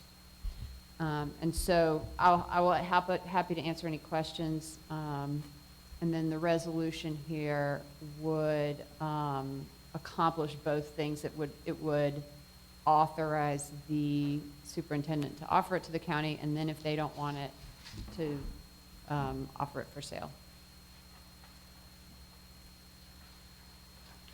Motion to approve? Second. Do we have a second to the motion? Second. Motion's been made and second. It's presented. Let's have a vote. All in favor? Aye. Aye. Any opposed? Aye. Motion passes. Thank you. Human Capital Management. That's Ms. Courtney Curran.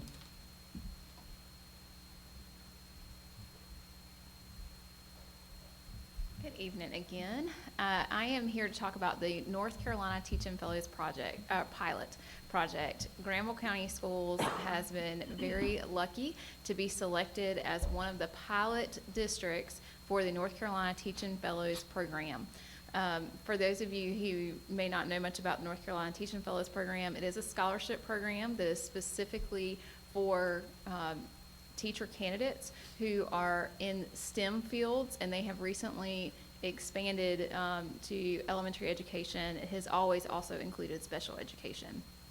But part of the North Carolina Teaching Fellows Program Commission project was that they really wanted to expand more, and they wanted to have more recruits because they haven't had that many applicants and would like to increase their preparation efforts. And so they are investing in districts that have had challenges with hiring and retaining staff, and especially districts that are either remote and rural or bordered by districts that can offer maybe a little bit more than they can. And so we were a prime candidate for this pilot program. The goal is to support the development and implementation of a Grow Your Own program, both with our students, but also our current staff members. This is really one of the first programs that we have come across that allows us to create a scholarship program or some other type of Grow Our Own program for our TAs that is specific to our county. And most of those programs have TAs. The benefit to this is we could open it up to any of our classified staff members if we so choose. So they don't just have to be teacher assistants, which is what some of our other dollars that we get from state funds kind of help us with. So we're really excited about that, and we get to determine what we want that to look like at this point.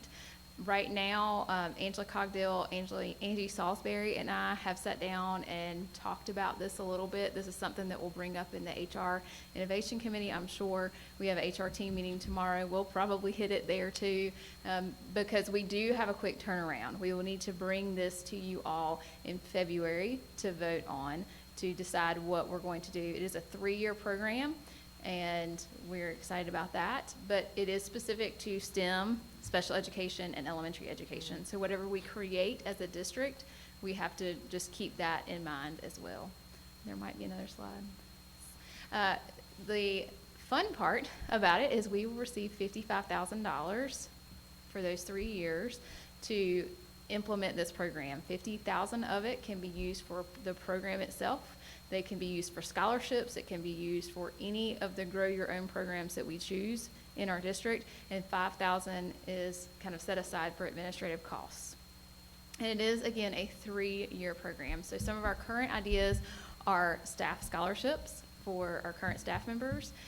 There is, a community college to 4-year university pipeline that we can access, and so we could possibly use that as a partner, and high school teacher preparation programs that we could implement this year at Granville Central High School this semester. One of our teachers is actually going to start a teacher cadet class. And so utilizing that class and expanding it to the other campuses over the next 3 years would be part of our plan too, as one of our ideas. So this is just for information tonight. We are at the very tip of this. We found out pretty recently that we were the recipients of this. We just want to give you the heads up because we will need to bring it in February for you to vote on whatever our plan will be. Any questions? Did you say that any staff member, say you had someone in the office position that was interested, or any other position for that matter, as long as they were an employee? Yes, as long as they're an employee of ours, and again, we could create that. So we can determine what the qualifications are, we can determine what positions we're looking at as possible pathways. We really have a lot of flexibility in that. Sounds great. And that means they remain in Granville County once they are trained and receiving education, right? Correct, yes. And part of that is, the repayment kind of idea with teaching fellows. The Grow Your Own piece is also for teaching fellows because it would kind of funnel our applicants into the teaching fellows program for them.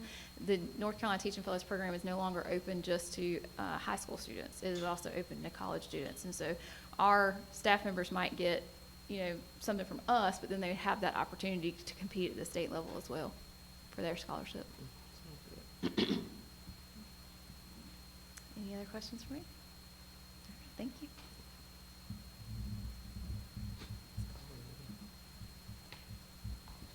think it's time now for a break, but before that, do I have a motion from someone to go into closed session when we come back from break? So moved. Second. All in favor? Aye. Okay, we're now on break for about 10 minutes. Okay, the stream is back on. Thank you. We're now back in open session for the purpose of approving certified and classified personnel as presented in closed session. Do we have a motion to approve? Motion to approve certified and classified personnel is presented in closed session. Second. Motion's been made and second. All in favor? Aye. Aye. None opposed. Motion passes. Upcoming events and announcements. Winter graduation is listed for tomorrow night, but as you heard, it's been changed to Thursday night at 6 o'clock as a reminder. On the 15th, Monday the 15th of this month, the office and schools will be closed for the Martin Luther King Jr. holiday. On January 22nd, we have our Board of Education training with Dr. Pat Ashley. Starts at 3 at the Mary Potter Center for Education. And that's going to be training on superintendent evaluation. January 29th, the joint meeting with county commissioners. It will be here at 6, but I believe dinner starts before that, and I'm sure there will be some reminders going out before then. And our February 5th is our next regular board meeting here at 6. Do we have a motion to adjourn? Madam Chair, before we adjourn, let me just clarify that I'm not vice chair anymore. Dr. Lindsay is. Somebody, I've been mentioned, I think, twice tonight as vice chair. And We can call you I don't ex-vice want chair. Dr. Lindsay mad at me, so I need to get that cleared up. Okay. Thank you. Did you second the motion? Make the Second, I will. Yes, ma'am. motion? Okay. All right. All in favor? Aye. Motion's adjourned. Meeting's adjourned, and thank everybody for your